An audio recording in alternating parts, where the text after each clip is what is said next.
నమస్తే, తెలుగు రాజ్యంకి స్వాగతం. నేను మీ సంధ్య. ఒకటి అనుకున్నప్పుడు దాని సాధన కోసం పట్టుదలగా నిలబడి మనం నమ్మిన సిద్ధాంతం పైన నడిస్తే ఎలా ఉంటుంది ఫలితం అని ఈ వ్యక్తి నిరూపించాడు. ఒక సాధారణ రైతు కుటుంబంలో పుట్టి తను ఏదైతే స్టాండ్ తీసుకున్నాడో అది ముమ్మాటికి సత్యమని నమ్మి అదే జనాల్లోకి తీసుకెళ్లి సక్సెస్ అయ్యి ఇప్పుడు కమ్మ సంఘం డైరెక్టర్గా మన ముందు నిలబడ్డారు. ఆయనే రాజకీయ విశ్లేషకుడు అడిసిమల్ శ్రీనివాస్ గారు.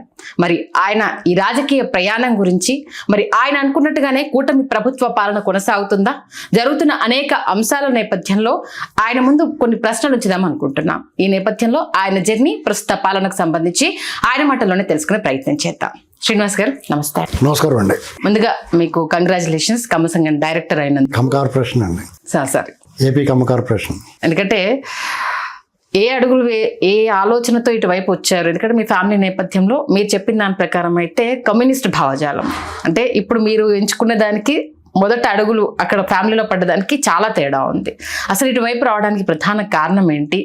అనుకున్నారా ఇక్కడ వరకు నేను రీచ్ అవుతాను అనేసాను ముందుగా? లేదండి, మనం ఏదో ఉద్దేశపూర్వకంగానో లేకపోతే ఏదన్నా గోల్ అంటే చాలామంది లక్ష్యం నిర్ణయించుకుని దాని ప్రకారం నడుస్తూ ఉంటారో అదేం లేదండి. మా ఫ్యామిలీ ఏంటంటే మా తాతయ్య గారు అడిసిమల్ పెద్దరామారావు గారు, మాది రాజమండ్రికి ఒక 20 కిలోమీటర్స్ ఉంటుంది మా గ్రామం నందరాడని. ఆయన దాదాపు ఒక 20 సంవత్సరాల పైన మా గ్రామ సర్పంచ్గా చేశారు, ఊరు పెద్దగా ఉన్నారు ఆయన. అలాగే వాళ్ళ నాన్నగారి దగ్గర నుంచి కూడా మాది కొంచెం పెద్ద ఫ్యామిలీ అండి. ఇప్పుడు ఇవాళ అంటే నేను కొన్ని విషయాలు చెప్పుకోను, ఎందుకంటే చాలా బాగా ఎక్కువ ఎకరాలు ఉన్న ఫ్యామిలీ మాది. మా నాన్నగారు కూడా రాజకీయాల ఆసక్తి ఉంది మా ఫ్యామిలీలోనే. మా తాతయ్య గారు స్వయంగా మేనల్డు నీరుకొండ వెంకటరామారావు గారని, మా పక్కనే ఏటిపట్టి అంటారు, వంగలపూడి గ్రామం అయింది. మా తాతయ్య గారు మేనల్డు, స్వయంగా మేనల్డు. ఆ టైంలో ఆయన మా తాతయ్య గారు రాజకీయాల్లో ఆసక్తి ఉన్న వాళ్ళ మేనల్డ్కి అవకాశం ఇచ్చి ఆయన్ని ఎమ్మెల్యేగా ఆయన పోటీ చేయించారు. ఆయన మంత్రి కూడా అయ్యాడండి సార్. అప్పుడు తర్వాత బూరుపూడి కాన్స్టిట్యున్సీ ఉండేది, ఇప్పుడు మరాంజనం కాన్స్టిట్యున్సీ అయింది అది. తర్వాత కాలంలో మా తాతయ్య గారు అనంతరం మా నాన్నగారు వాళ్ళు కూడా రాజకీయాల్లో ఆసక్తిగా ఉండేవారు. మా పక్కనే నరేంద్రపురం గ్రామం ఉంది, ఆ గ్రామానికి చెందిన ఒడ్డి ముత్యాలరావు గారని ఆయనకి సపోర్ట్గా ఉండేవారు మా ఫాదర్ రాజకీయాల్లో. ఆయన ఒకసారి ఎమ్మెల్యే అయ్యాడు, 2-3 సార్లు ఓడిపోయారు, 2-3 సార్లు ఎంపీగా పోటీ చేశారు. అప్పుడు కాంగ్రెస్ పార్టీ ఏకఛత్రాధిపత్యం, అసలు ఎదురు నిలిచేవాళ్ళు ఉండేవారు కదండి. మా నాన్నగారు కూడా గౌతు లచ్చన్ గారు వాళ్ళందరూ కలిసి పనిచేశారు అన్నమాట. ఒక రకంగా రంగగారి శిష్యుడు, అంటే రైతులకి పట్ల ఉండేది. తదనంతరం కాంగ్రెస్ వ్యతిరేకంగా కమ్యూనిస్ట్ భావజాలం ఉన్న నిండిన ఫ్యామిలీ మాది. మోతుబరి రైతులైనా పెత్తందారులైనా దాదాపు మా నాన్నగారు 240 ఎకరాలు పంచుకున్నాడు, నాకు 10 ఎకరాలు ఇచ్చాడు ఆయన. దీన్ని బట్టి మీరు అర్థం చేసుకోవచ్చు ఏం జరిగిందా. అంటే ప్రజలు ఖర్చు పెట్టేశారని అంటలేదు. వాళ్ళు నా ఉద్దేశం ఏంటంటే ఎప్పుడు కూడా అయ్యో బాబు పెద్ద జమీందారు గారు ఇలా పాడైపోయిన జాలి చూపించకూడదు ఎవరి మీదనే. కష్టపడి కూలి చేసుకుని ఇవాళ పై స్థాయికి వెళ్ళిన మనం చెప్పుకోవాలి, ఎందుకంటే అది ఆదర్శవంతమైంది. మీకు ఇలాగ బాగా బతికేడు పాడైపోయిన వాటి పట్ల జాలి కూడా చూపించకూడదండి, వాళ్ళ ముఖం కూడా చూడకూడదు, ఎందుకంటే అది స్వయంకృతం, వాళ్ళ ఆదర్శవంతం కాదు. కానీ విచిత్రంగా ప్రపంచంలో ఏంటంటే వాళ్ళకి సానుభూతి తగ్గుద్ది. ఇలా రూపాయి కష్టపడి పోగేసుకున్నవాడేమో మొన్నటిదాకా సైకిల్ పంచర్లు వేసుకుని ఇవ్వడరా, రోడ్డు మీద అడుక్కు తినివ్వడరా అని ఇలాంటి మాటలు మాట్లాడతారు. ఇది మా నాలుగు. ఇక మా ఫ్యామిలీ దగ్గరికి వచ్చేటప్పటికి నా వయసు 10 ఏళ్ళప్పటి నుంచి నాకు ఆసక్తి ఉండేది.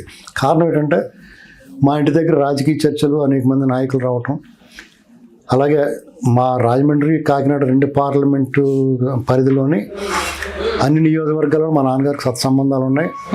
రాజకీయంగా అభిలాష ఉన్నవాళ్ళు, ఆసక్తి ఉన్న వాళ్ళు అందరితో మా నాన్నగారికి మంచి పరిచయాలు ఉన్నాయి. కాబట్టి రాజమండ్రి పార్లమెంట్లో ఎంపీగా నిలబడినా, కాకినాడ పార్లమెంట్కి ఎంపీగా నిలబడినా ఖచ్చితంగా మా నాన్నగారితో వాళ్ళు కలిసేవారు. మా ఇంటి దగ్గర చర్చలు జరిగి మా నాన్నగారు కూడా ప్రచారానికి వెళ్ళేవారు. ఆయా క్యాడర్ గెలిచినా ఓడినా కాంగ్రెస్ వ్యతిరేకంగా పనిచేసేవారు. పాత కాంగ్రెస్ అని అదని ఇదని జనతా పార్టీ వచ్చిన తర్వాత జనతా పార్టీలో ఉన్నాం మా ఫ్యామిలీ. మా ఇంటి దగ్గర ప్రచార సామాగ్రి ఇవన్నీ ఉంటామండి. మా ఊళ్ళో పిల్లలందరూ నన్ను ఒక బ్యానర్ ఇవ్వ, ఒక బ్యాడ్జ్ ఇవ్వ అని అడుగుతుంటే అది ఒక ప్రౌడ్గా ఫీల్ అయ్యండి నేను. అలాగే ఆసక్తి కూడా ఉండేది. నేను ఒడ్డు ముత్యాలరావు గారు జగ్గంపేట కాన్స్టిట్యున్సీ నుంచి ఒకసారి ఇండిపెండెంట్గా పోటీ చేశాను. చాలా చిన్న వయసులో 10 ఏళ్ళు 11 ఏళ్ళు ఉంటే పోసాను నాకు. ఆ టైంలో నేను పేజీ పెట్టేస్తే మా నాన్నగారు తీసుకెళ్ళారు నన్ను. వాళ్ళందరూ ఫ్యామిలీ, మా ఉడ్డే వీరభద్ర గారు తర్వాత ఎమ్మెల్యే చేసాడు వాళ్ళంతా. ఇప్పుడు జ్యోతుల్ నెహ్రూ గారు, తోట సుబ్బారావు, వీళ్ళందరూ ఒకటే ఫ్యామిలీ. వాళ్ళందరూ క్లోజ్ రిలేషన్స్ ఉంటారు. శలమల శెట్టి సునీల్ ఉన్నారు, వాళ్ళ మదర్, వాళ్ళ అమ్మమ్మ, వాళ్ళందరూ కూడా వడ్మిచాలరావు గారికి కజిన్స్ అన్నమాట, సిస్టర్స్. అదేండి మా ఫాదర్, మా అందరికీ ఆ ఫ్యామిలీతో టచ్స్ ఉన్నాయి. నాకు లేవు ఇప్పుడు. ఎవరో ఒక జనరేషన్ వరకు ఉన్నాయి టచ్ చేసి, తర్వాత అక్కడ చల్ల చెదిరైపోయాం.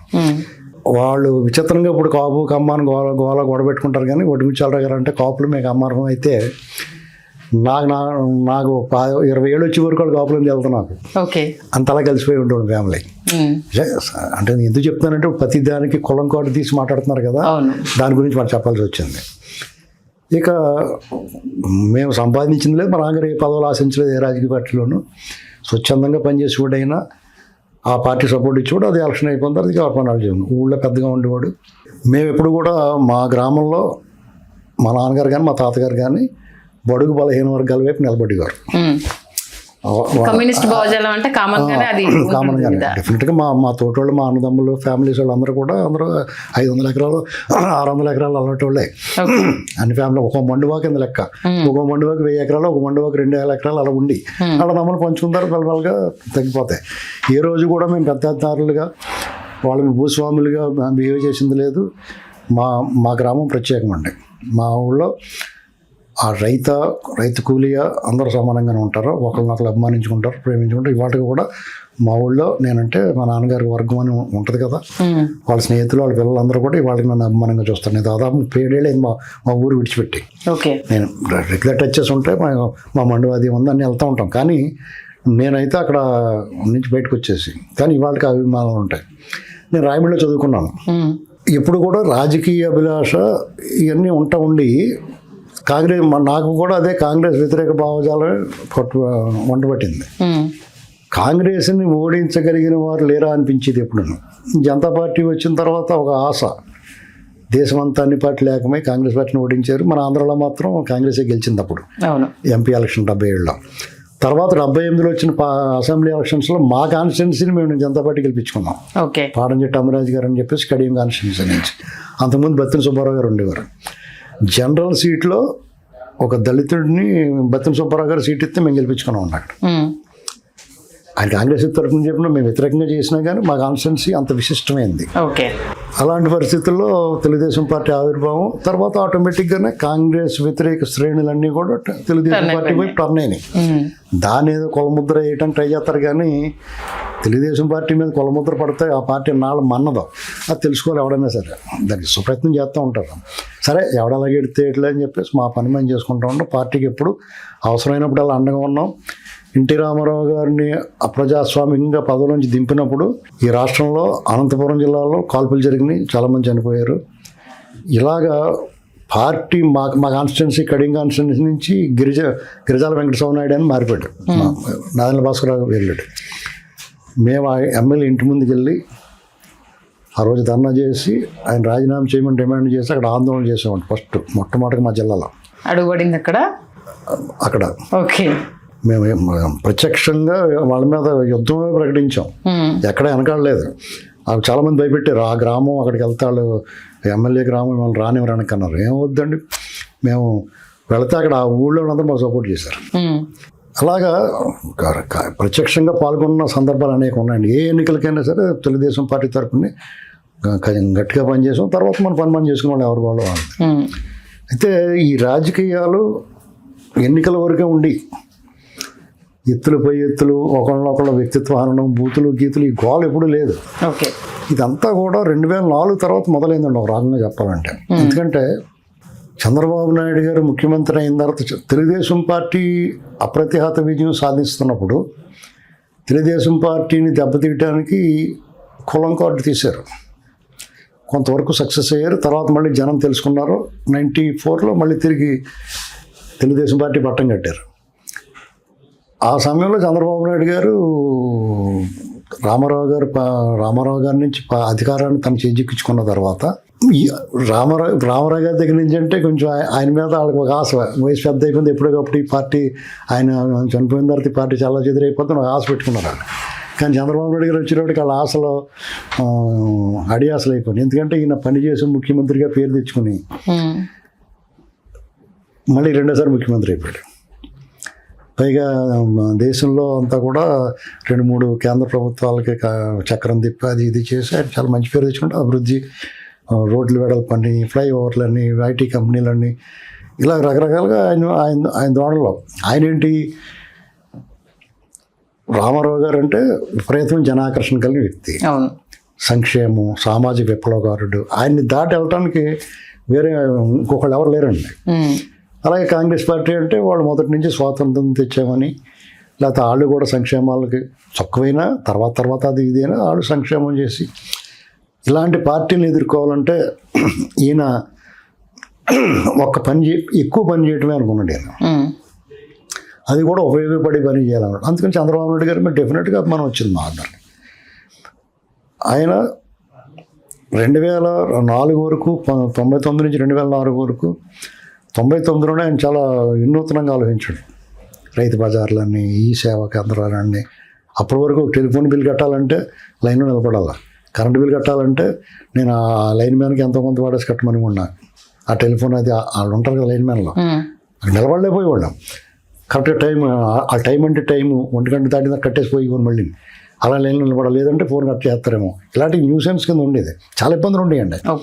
పవర్ ప్రాబ్లమ్స్, పవర్ కట్లు, ఇలాంటి దాన్ని power generation, AP Genco, AP Transco అని సరఫరా, ఉత్పత్తి, ఇలా దాన్ని విడదీసి రకరకాల సంస్కరణలు అమలు చేసేట దేశంలో కూడా అప్పుడే పివి నరసింహరావు గారి వల్ల దేశంలో సంస్కరణలు అమలు మొదలైనవి, విదేశీ పెట్టుబడులు రావటం మొదలైంది. ఒక ఫోన్ ఒక కలజోడు కొనుక్కోవాలంటే దొంగసాటును కొనుక్కుని వాళ్ళు రేవాన్ కలజోడు. ఇలాంటి పరిస్థితుల నుంచి దేశం అభివృద్ధి వైపు నడుస్తుంది. దాన్ని నేను అందిపుచ్చుకున్నాడు. చాలామంది విక్రిస్తారు కానీ అన్నీ నేనే చేశాను అంటారు కానీ ఆ అవకాశాన్ని నేను అందిపుచ్చుకుని దాంతోపాటు ఆ ప్రవాహంలో కలిసి ముందు అడుగేసాడు ఆయన. ఎవరో ఒకరు ఎప్పటికప్పుడు 1000 అడుగు ముందుకు అంటాడు అంకురం సినిమాలో. అలాగా ఈయన ముందు అందిపుచ్చుకున్నాడు. డెఫినెట్గా క్రియేట్ టైంకి వస్తుంది. అది జనాల్లో చాలా అభిమానం సాధించుకోవడానికి ఆయన. అలాగే మధ్యతరగతి ముఖంలో మందహాసం చూపించిన వ్యక్తి మాత్రం ఈయన. ఎవరైనా సరే బాగా సంపన్నులను పట్టించుకుంటారు, లేదా బాగా పేదవాళ్ళని పట్టించుకుంటారు. అంతేగాని మధ్యతరగతి గురించి పట్టించుకున్నాడు ఎవడో ఉంటాడు. ఇది ఈయన పట్టించుకున్నాడు. ఇక ఐటీ పెట్టుబడులు తీసుకొచ్చారు, ఐటీ ఇండస్ట్రీని డెవలప్ చేశాడు. దానికి తగ్గట్టుగా మానవ వనరులను తయారు చేయడానికి కాలేజీలు ఆ పర్మిషన్లు ఇచ్చి, అలాగా ఆ ఐటీకి సంబంధించి రైతు బిడ్డలందరూ కూడా చదువుకుని వాళ్ళు 1,00,000, 2 లక్షలు, 3 లక్షలు జీతాలు తెచ్చుకుంటున్నారు. ఒక రకమైన వాతావరణ ట్రాన్స్ఫర్మేషన్ జరిగింది. కాబట్టి ఆయనకి ఆ క్రెడిట్ వచ్చింది. అలాగే రాజకీయాల్లో కూడా తటస్థులకు అవకాశం ఇచ్చాడు. కబక్కని మిమ్మల్ని చూసి మీరు నిలబడండి అన్నారు. అలా మీరు చూడండి, ఒక ఆవిడ, ఒక అరుణతారని ఒక అమ్మాయిని చెక్కల నుంచి అమ్మాయికి అవకాశం ఇచ్చి, చిన్న అమ్మాయి, 25 ఏళ్ళు 26 ఏళ్ళ అమ్మాయి. అలాగే శనక్కాయల అరుణ్ గారు, బోజాయి నుంచి ఒక డాక్టర్ గారిని, పుష్పలేల గారిని, విజయరామారావు గారిని, ఇలాంటి వాళ్ళందరినీ తీసుకొచ్చి ఇచ్చారు. తర్వాత వాళ్ళు తిట్టేసిపోయారు. అది వేరే కథ. ఏంటండి ఆయన ఒక అంటే ఎప్పుడు వీళ్ళు మగాలైనా, ఎప్పుడు వారసులైనా అని ఏడుస్తారు బోరు మన కొంతమంది. నీకు లేని ఇంకొకటికి ఉన్నదంటే ఆ ఏడుపు సహజం. దాని ఏదో నెపమేస్తారు. దారి ఏది ఎవరికైనా అవకాశం ఇస్తాడు, ఏం చేస్తున్నాడు ఏంటండి. సరే, ఆ ప్రయోగం కూడా చేశాడు ఆయన. తర్వాత మళ్ళీ ఓటమి ఎదురైంది. 10 ఏళ్ల పాటు ప్రతిపక్షంలో ఉన్నాడు. ఈ లోపల రాజశేఖర రెడ్డి గారు మొదలెట్టాడు దోపిడీ అనేటువంటి దాన్ని. జేబు దొంగలో వాళ్ళు ఒక జేబు కత్తిరిస్తే ఆడొక్కడే బాధపడతాడు, ఆ కుటుంబం బాధపడుతుంది. ఏంటంటే ఓ సూట్ కేసు ఎత్తుకెళ్ళిపోతే కూడా ఆ కుటుంబం బాధపడుతుంది, లేదా ఒక ఫంక్షన్ ఆగిపోద్ది. వీళ్ళు చేసిన దోపిడీకి రాష్ట్రం సర్వనాశనం అయిపోయింది. ఇవాళ చాలామంది ఒప్పుకోరు అది. కానీ అనేక నిబంధనలు సడలించి రకరకాల విన్యాసాలు చేసి వ్యక్తిత్వ హననం మొదలెట్టి దాన్ని ప్రశ్నించకుండా హతమార్చడం వరకు వెళ్ళిపోయాడు. ఇది కొత్త రాజకీయాల్లో. చంద్రబాబు నాయుడు గారికి అలవాటు లేదు ఒక రకంగా చెప్పాలంటే. ఆయన అలాంటి వాడు. విమర్శలు ఉన్నా, రాజకీయాలు ఏమన్నా ఉంటే ఎన్నికలప్పుడే చూసుకోవాలి, తర్వాత అభివృద్ధి కలిపి చేసుకుందాం అనేటువంటి పాలసీలో ఉన్నాడు ఆయన. అప్పటికే ఆయన దాన్ని మార్చుకున్నాడు. ఒక క్రమశిక్షణ సిస్టమేటిక్ లైన్లోకి వెళ్ళిపోయాడు. ఆయన మంచి పేరు వస్తున్నప్పుడు ఆ మంచి పేరు పోగొట్టుకోవడానికి ఇష్టంలా ఇంకా కీర్తికాంక్ష డెఫినెట్గా ఉండాలి. మనిషికి మంచి పేరు తెచ్చుకోవాలన్న ఇది ఉండాలి. ఆ ఇదిలో పడి ఈయన కొంత రాజకీయం చేయటం మానేశాడు. నిజంగా జరిగింది. తర్వాత కానీ ఈ పార్టీ క్యాడర్ని ఆయన నిర్మించాడు. ఆ క్యాడర్ మాత్రం పార్టీని ఎప్పటికప్పుడు కాపాడుకుంటూ వచ్చింది.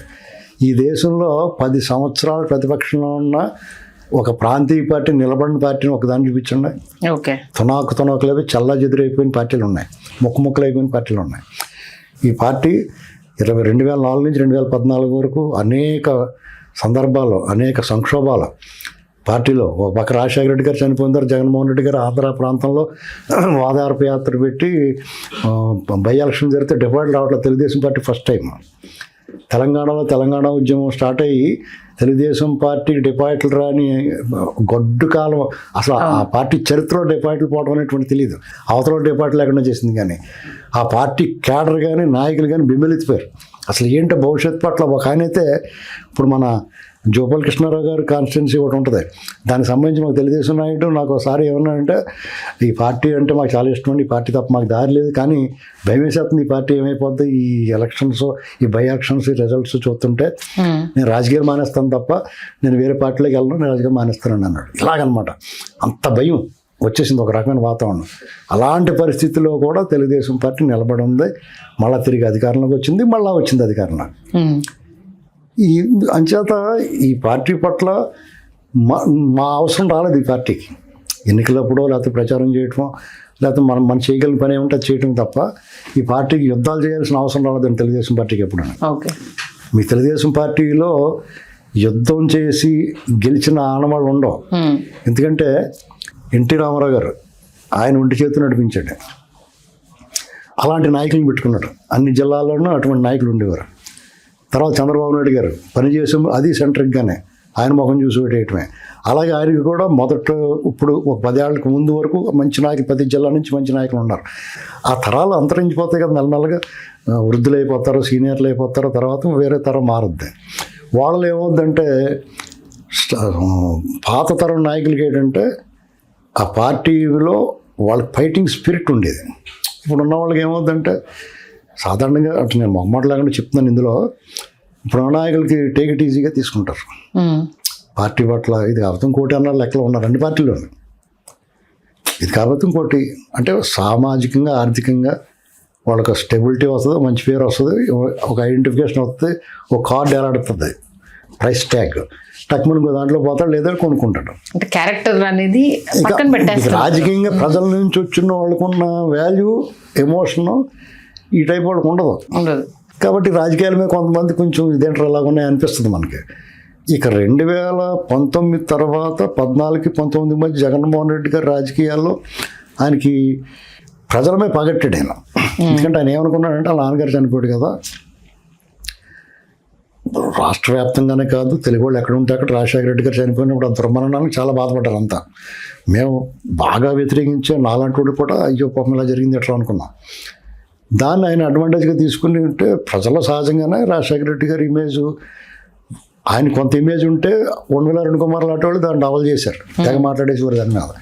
జనం ఏమనుకుంటారంటే ఇప్పుడు ఎలక్ట్రానిక్ మీడియా వచ్చిన కొత్త పదే విద్యార్థులు నిజమేమో అనుకుంటాం కదా. ఏమి చేయకుండా రుద్దేస్తే ఇప్పుడు ఆరోగ్యశ్రీ కావచ్చు, కొన్ని ప్రాజెక్టులు కావచ్చు, ఆయన కొన్ని తీసుకొచ్చిన దానికైతే అవునన్నా కానీ అభిమానులైనది అయితే వాస్తవమే కదా. అంటే ఏమి చేయకపోయినా రుద్దేస్తాను అని అంటే అది రిసీవ్ చేసుకోలేరు కదా. అదేనండి, కొంచెం ఎంతో కొంత ఉండబట్టి దాన్ని కొంచెం హైప్ చేసుకుంటూ వచ్చారు వాళ్ళు. ఆరోగ్యశ్రీ ఉందండి, ఆరోగ్యశ్రీ ప్రతి ఒక్కరికి దాని వెనకాల ఉన్న మర్మం ఏంటి? ఇప్పుడు పీపీపీని వ్యతిరేకిస్తున్నారు అందరూ. ఆరోగ్యశ్రీ ఎవరికండి, ఏ హాస్పిటల్లో జరుగుతుంది చెప్పండి? అది ప్రైవేట్ హాస్పిటల్స్. మరి దాన్ని ఏమంటారు? నువ్వు నిజంగా రోగికి నువ్వు న్యాయం చేయాలని నేను ఇవాళ కూడా వ్యతిరేకిస్తాను ఆరోగ్యశ్రీని. నువ్వు రోగికి న్యాయం చేయాలనుకుంటే ఉచిత వైద్యం అనుకున్న 4 హాస్పిటల్ కట్టు, ఆ డబ్బంతా పెట్టి వదులు. డాక్టర్లు 300 మంది ఉన్నారు, వాళ్ళందరికీ మంచి జీతాలు ఇచ్చి అక్కడ పెట్టండి. కాంట్రాక్ట్ డాక్టర్ల కింద తీసుకొని మంచి సౌకర్యాలు ఏర్పడి మిషనరీ తెప్పించి ప్రైవేట్ హాస్పిటల్ తెప్పించగలిగిన వాడు ప్రభుత్వం తెప్పించలేదా? మరి అది చాలా మంచి పథకం అంటారు మీరు.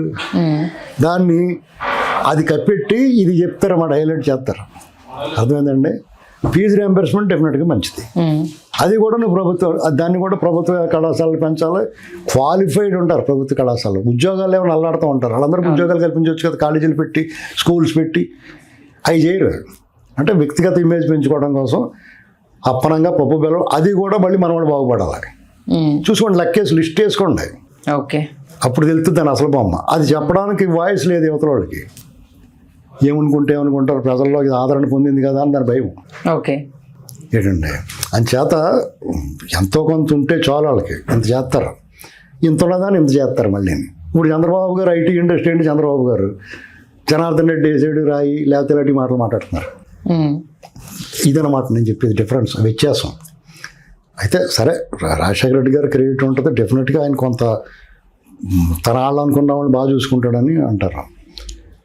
అది నీ చుట్టూ ఉన్న 10 మంది చూసుకుంటే ఇదే ప్రపంచం అంటే వాళ్ళు చెప్తారు బయటికి మా ఓడి గొప్ప అని. చంద్రబాబు గారు జనహితం కొడతాడు, సామూహికంగా బెనిఫిట్ అయ్యేలా చూస్తాడు ఆయన. వాళ్ళందరూ శుభ్రం తినేసి ఆమె పెట్టాలే అంటారు. 10 మందికి 10,000 ఇచ్చి పార్టీ ఇచ్చి 10,000 పెట్టి 100 మందికి పార్టీ ఇస్తే ఎవడు ఎక్కువ చెప్పుకుంటాడు చెప్పండి? ఖచ్చితంగా ఆ 10 మంది చెప్పుకుంటారు కదా, భలే ఇచ్చాడు రా బాబు నాకు సిగరెట్లు కూడా కొని పెట్టి వెళ్ళేటప్పుడు అనుకుంటారు. 10,000 మందికి 100 మంది పెట్టడం పెట్టెళ్ళే బాబు అంటారు. ఇది చంద్రబాబు గారిది. ఏది కరెక్ట్ అంటే మనం చెప్పలేం, కాలం నిర్ణయించాలి. అది డెఫినెట్గా చంద్రబాబు గారు కూడా నిలబడి ఉన్నాడు కాబట్టి ఆయన మీద నమ్ముకున్న వాళ్ళు ఇది చేస్తాడు అది చేస్తాడు. డెఫినెట్గా ఆయన ఎప్పుడు అన్యాయం చేయలేదండి. ఓకే. ఇప్పటివరకు ఓవరాల్గా ఈ 6 yearsలో కొన్ని వందల డిబేట్లు, కొన్ని వేల ఇంటర్వ్యూలు ఇచ్చారు. అంటే ఆ స్టాండ్ తీసుకోవడానికి రీజన్ ఏంటి? లేదండి, ఇప్పుడు రాష్ట్రం విడిపోయిన తర్వాత అందరిలాగే మనకు కూడా మనసు చివుక్కుమంది. కానీ నేనైతే 2 రాష్ట్రాలను సమర్థిస్తాను.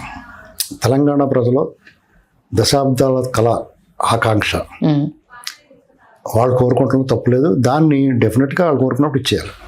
దాన్ని నిర్బంధం చేసి నిరంకుశం చేసి రాజకీయాన్ని వాడుకోకూడదు, చిత్తశుద్ధి ఉండాలి. నేను ఎందుకు తెలంగాణ ప్రజల పట్ల నాకు అభిమానం అంటే వాళ్ళు ఎంతో చేశారు. మన దేశం అంతటికీ కూడా 40 ఏళ్ళు స్వాతంత్రం వస్తే 48 వరకు రాలేదు. ఆ సంవత్సరం పాటు నరమేధం జరిగిందండి మన దేశంలో. ఈ దేశం అంతా స్వేచ్ఛావాయువులు పీల్చుకుంటుంటే ఇక్కడ అజ్ఞాతంలోనూ అరణ్యరోధనలతో బతకాల్సిన పరిస్థితి, రజాకారుల ఉక్కుపాదం, ఊచకోత, రక్తతర్పణం. ఆ రక్తదాహానికి నేను అవన్నీ చదివాను, విన్నాను. అది తలడిల్లిపోయేది నాకు. వాళ్ళ డెఫినెట్గా వాళ్ళు ఫైటింగ్ స్పిరిట్ ఉంది మీకు. అందుకనే వాళ్ళు అన్యాయం చూస్తే సహించలేదు. మీకు సరిగ్గా చదువుకున్న వాళ్ళని కూడా మీ తెలంగాణ సమాజం నుంచి పిలిచి మాట్లాడించండి. వాళ్ళలో ఒక రకమైన ఫైటింగ్ స్పిరిట్, పోరాట తత్వం ఉంటుంది. మాది ఏంటంటే సర్కారు జిల్లాలకి కడుపులో నీళ్ళు కదలని పరిస్థితి. మద్రాస్ ప్రెసిడెన్షియల్లో ఉన్నాం మేము. అంటే మాకు ఎడ్యుకేషను ఇలాంటివన్నీ జరుగుతూ ఉన్నాయి. మాకంతా కూడా బ్రిటిష్ వాళ్ళు అరాచక పరిపాలన చేయలేదు. వాళ్ళదంతా కూడా భారతీయులకి ఆంగ్లేయులకి మధ్య వ్యత్యాసం చూపించారు. కానీ మనల్ని చంపి తిని కూరండు తినేలేదు మనల్ని. కానీ తెలంగాణలో కూరండు తినేశారు. ఏంటండి ఆ వ్యత్యాసం ఉండేది. కాబట్టి మాకు అంత పోరాటతత్వం ఉండదు. బ్రిటిష్ వాళ్ళ మీద పోరాడిన చరిత్ర ఉన్నా ఇంత దుర్మార్గం లేదు కదా. అంటే ఇంత ప్రాణాలను తెగించి అసలు ఇది మరి అన్యాయం కదండి, చాలా అన్యాయం కదా ఇది.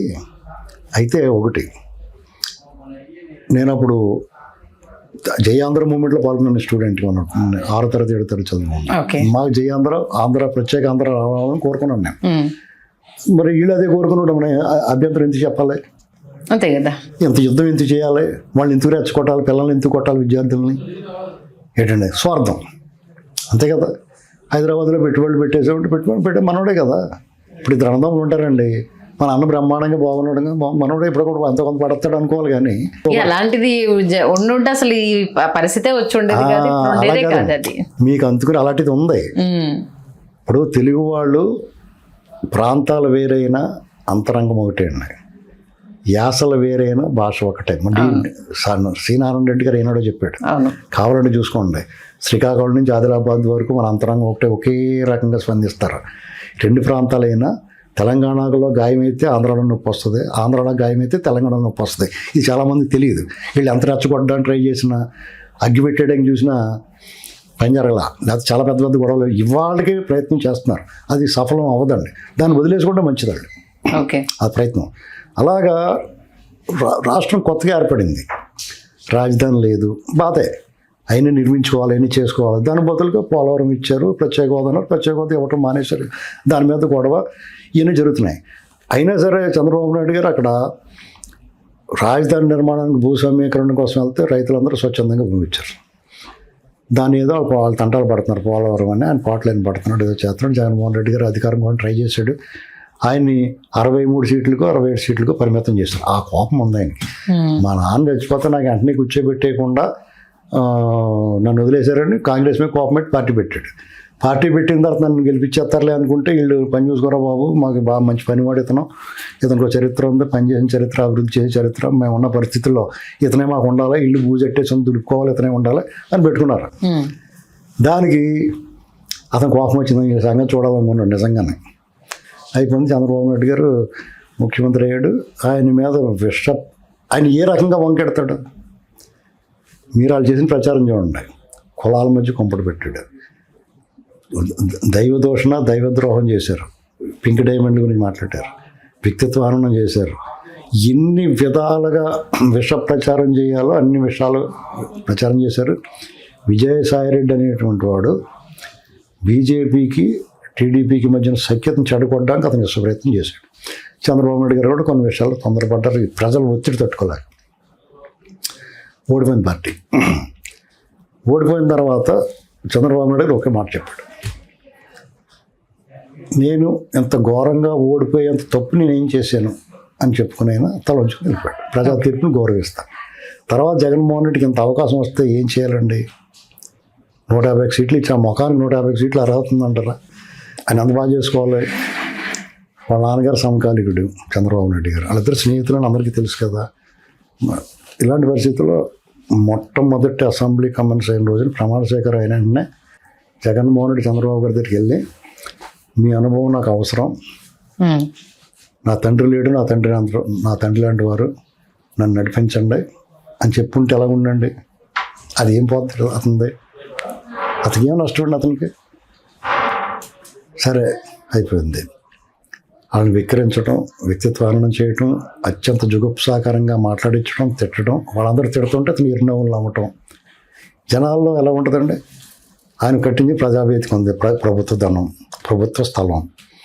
అక్కడ మీరు అది అక్రమమో సక్రమమో నువ్వు వాడుకునే వాళ్ళు వాడుకుని నీకు అవసరం లేనప్పుడు అవన్నీ ఇప్పు తీసి పెట్టుకెళ్ళాలి కదా. కూలగొట్టించడం ఏంటి? నీ బాబు సొమ్ములాగానే నీ ఇల్లు అయితే కూలగొట్టించుకో, అది ప్రభుత్వ ప్రజాధనం కదా. ఇలాంటివన్నీ డెఫినెట్గా అభ్యంతరం. ఖచ్చితంగా పరిధి దాటి మాట్లాడతాం అలాంటి విషయాల్లో. ఓకే, చేసాడు. అమరావతి ఏం చెప్పొచ్చు నువ్వు అమరావతి విషయంలో? భ్రమరావతి అన్నాడు. బేట్రయల్, బ్రీచ్ ఆఫ్ ట్రస్ట్, నమ్మక ద్రోహం చేసావు నువ్వు రైతులకి. నువ్వేం చెప్పొచ్చు? పెన్షన్లు పెంచుతాను, అంతకన్నా బాగా డెవలప్ చేస్తానని చెప్పి 3 రాజధానులు అని చెప్పి మొదనష్టపు ఆలోచన. ఇసుక పాలసీ రద్దు చేసావు, సెంట్రలైజ్డ్ కరప్షన్కి తెరదీసావు. 6 నెలల పాటు వాళ్ళందరికీ సంవత్సరం పాటు రద్దు చేస్తే వాళ్ళు ఏమైపోతారు? కార్మికులందరూ వాళ్ళ ఉసురు నీకు తగులుతుంది. అది అనేక మంది ఆత్మహత్యలు చేసుకుంటారు. అందరూ అప్పులే కదండి పాపం. రెక్కాడితే ఇంకా డొక్కాడదు కదా. మద్యం ఇక అత్యంత విషం అమ్మేవు నువ్వు నీ పాలసీలో. ఏ ప్రభుత్వమైనా మద్యం తయారు చేసి డిస్ట్రిబ్యూట్ చేసి అమ్మి నీకేం పని లేనట్టు. పైగా నువ్వు అమ్మేది నాణ్యమైన అమ్మేవో ప్రభుత్వం అంటే చాలా క్వాలిటీ ఉండాలి, స్టాండర్డ్ ఉండాలి, రూపాయి ఎక్కువైనా కానీ అన్నీ దిగజారుడు వ్యవహారం చేస్తాం. అంతా క్యాష్ అండ్ క్యారీ దోబేయడానికి. ఓకే, ఇలాంటి పనులు ఏది చేసినా అవకతవక. దీనికి తోడు దాడులు, దుర్మార్గాలు, కులాన్ని మీద పడటం. కరోనా వస్తే కమరోనా అంటారా? ఎలక్షన్ కమిషన్ కులం అంటిస్తారా? ఏది మాట్లాడినా వ్యాక్సిన్ కూడా కమ్మాలు చేశారంటారా? ఏంటిది అసలు? ఏమనుకుంటున్నారు మీరు? ప్రజలు నెక్స్ట్ కాపులు మేమంటాడు పవన్ కళ్యాణ్ గారు. 4 పెళ్ళిళ్ళు 3 పెళ్ళిళ్ళు, టైర్లు మార్చినట్టు మారుతావు. అసలు మీకు హద్దు అదుపు లేకుండా నోటికి ఇష్టమైన మాట్లాడితే కొడాలి నాని అంటుకోండి అని అచ్చోసి వదిలేస్తే అది ఇష్టమైన మాట్లాడతాడు. కాకినాడ చంద్రశేఖర్ రెడ్డి వీళ్ళందరూ ఎలా మాట్లాడారండి? డెఫినెట్గా అందరికీ కూడా చంద్రబాబు నాయుడు గారు ఇలా అనుకో జాలిగా చూసేవాడే. అసెంబ్లీలో వాళ్ళు తిడుతుంటే వాళ్ళ భవిష్యత్తు అతను తెలుసు కాబట్టి ఆయన అనుభవించినాడు. అంటే అదే మరి వాళ్ళ భవిష్యత్తు ఇంక తెలిసింది. వీళ్ళకి అడ్రస్ లేకుండా పోతారు వీళ్ళు. ఇంతరా పిచ్చోళ్ళు ఎలా మాట్లాడుకుంటున్నారు అనుకుని కూడా ఆయన. మీరు కావాలంటే అబ్జర్వ్ చేయండి. అసెంబ్లీ సమావేశాల్లో వాళ్ళు ఇష్టం నోటికి వచ్చినట్టు మాట్లాడుతుంటే చంద్రబాబు నాయుడు గారి ఫీలింగ్స్ ఎలా ఉన్నాయో చూడండి. వాళ్ళకి జాలిగా చూసేవాడు. ఆ తమ్మినేని సీతారాం స్పీకర్గా కూర్చుని అతను బతుకు ఎక్కడి నుంచి స్టార్ట్ అయిందండి? ఎవరు మంత్రివర్గంలో పనిచేశాడు? అతను ఎలా మాట్లాడేవాడు చంద్రబాబు గారిని? ఇవాళ ఆయన ఏమయ్యాడు? ఇలాగా అది తట్టుకోలేకపోయి నేను చూసి ఎవరు మాట్లాడలా. తెలుగుదేశం పార్టీ ఎప్పుడు అధికారంలో మిరాసీదారులు ఉంటారు తెలుగుదేశం పార్టీలో, తిరుమల తిరుపతి దేవస్థానంలో. అంటే తిరుమలలో కైంకర్యాలకి అందులో వచ్చి ఆదాయాన్ని పట్టిపోతూ ఉంటారు, వాళ్ళు ఏం చేయకుండా ఆ మనుషులు పెట్టుకుని. అది రామారావు గారు రద్దు చేయడం అనుకోండి. అలా కొంతమంది మిరాసీదారుల కింద తయారయ్యారు తెలుగుదేశం పార్టీకి. ఎప్పుడు అధికారంలోకి వచ్చినా మంచి అదర కూర్చుంటారు, వచ్చి పదవులు తీసేసుకుంటారు, ఆ కేక్లో సగం ముక్క కట్టుకుపోతారు వాళ్ళు. మిగతా కష్టపడిన వాళ్ళందరికీ తలకో ముక్క అవుతుంది. ఇలాంటి వాళ్ళు అందరూ దోక్కున్నారు, ఎవడు మాట్లాడట్లా, సైలెంట్ అయిపోయారు. ఎవడన్నా మాట్లాడితే వాళ్ళు గొంతు నొక్కుతున్నారు, ఎవడన్నా బయటకు వస్తే గృహ నిర్బంధం చేస్తున్నారు.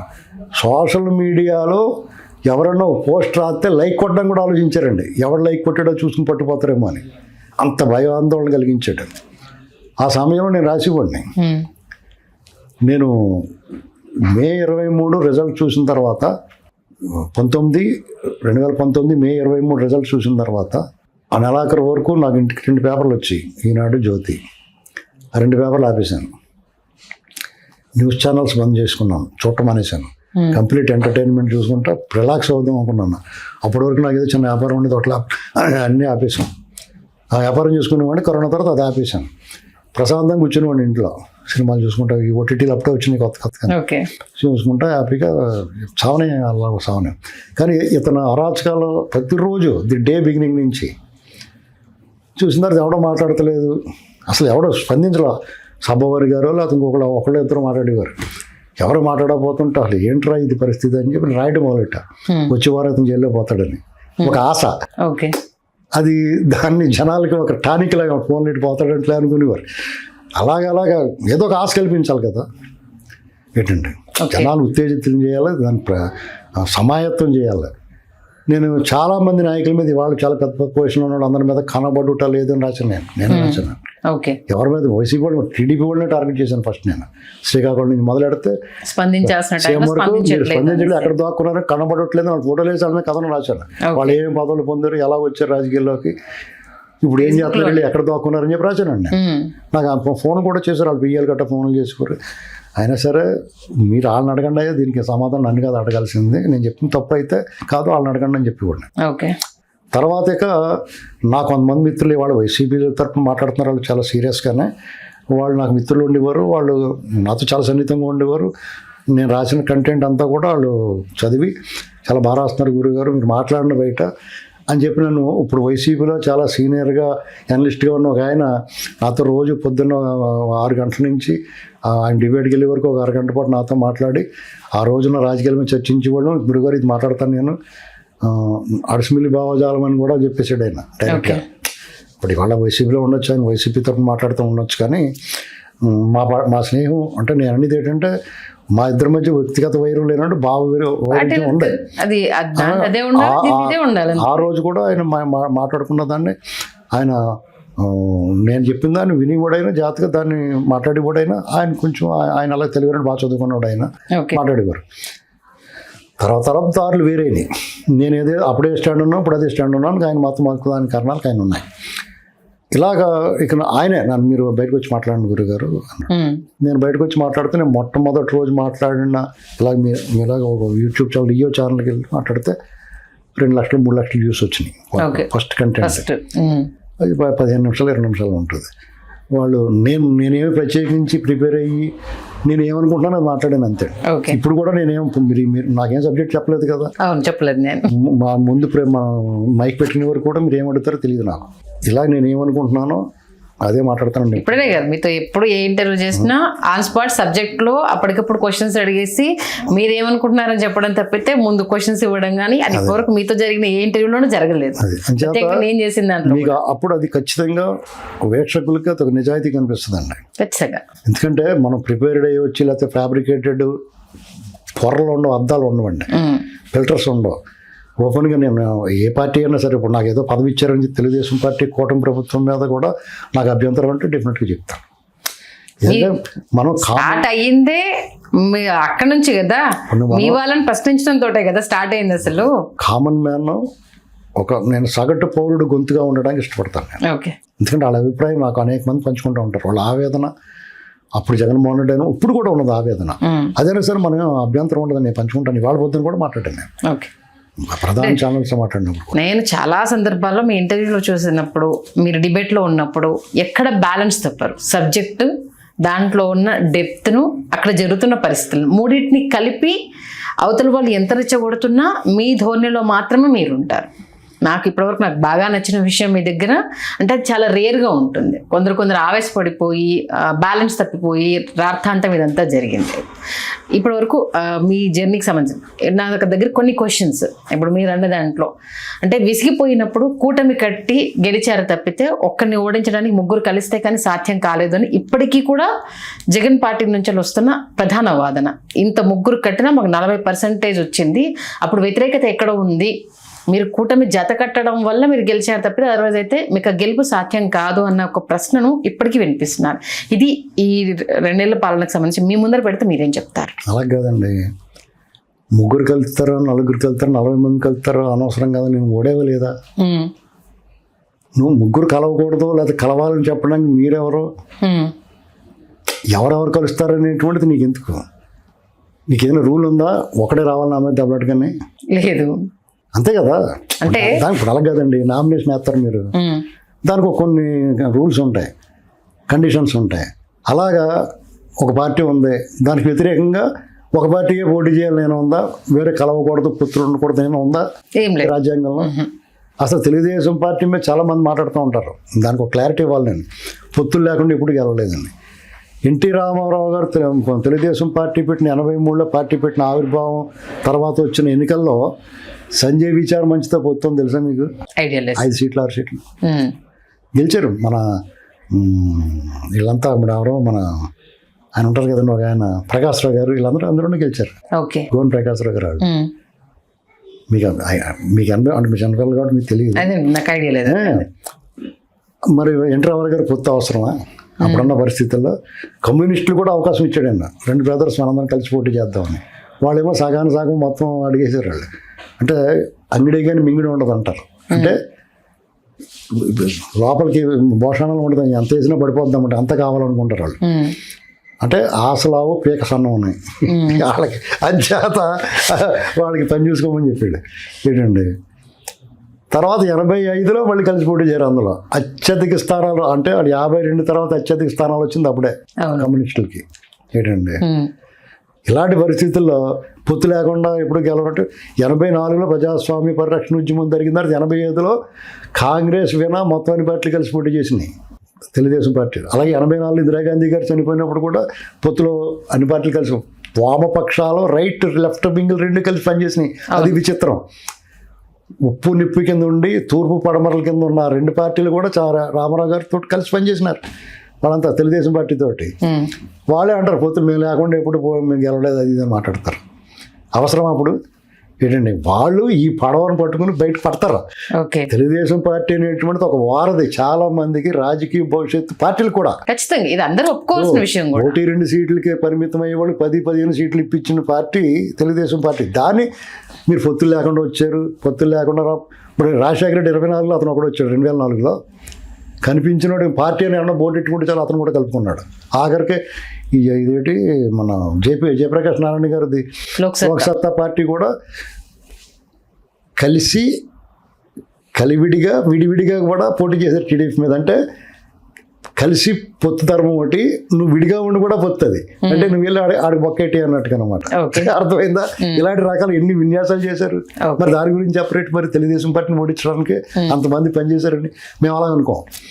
తెలుగుదేశం పార్టీ కరెక్ట్గా పనిచేసి ప్రజల్లో ఆదరణ తగ్గకపోతే ఆవిడేం చేయలేడు. అర్థమైందండి? తెలుగుదేశం పార్టీ తప్పులు చేసి కార్యకర్తలు అలిగారనుకోండి, ఆ పార్టీని ఆవిడ కాపాడలేరు. కార్యకర్తలు బేస్డ్ పార్టీ. కార్యకర్తలు సంతోషంగా, కసిగా, ఉద్వేగంతో, ఎమోషనల్గా దాని మీద పనిచేస్తే ఆ పార్టీని ఓడించగల పార్టీ ఏదీ లేదండి. అర్థమైందా? ఇప్పుడు 3 కలిసి వచ్చారా, 4 కలిసి వచ్చారా, 40 మంది కలిసి వస్తారు. నువ్వు ఓడిపోయావు లేదా? నువ్వు పెట్టుకో 40 మంది. అలా చెప్తారు కానీ నేను స్మెల్ వచ్చేస్తున్నాను, నా పక్కన ఆడ కూర్చోట్లేదని అనరేటి.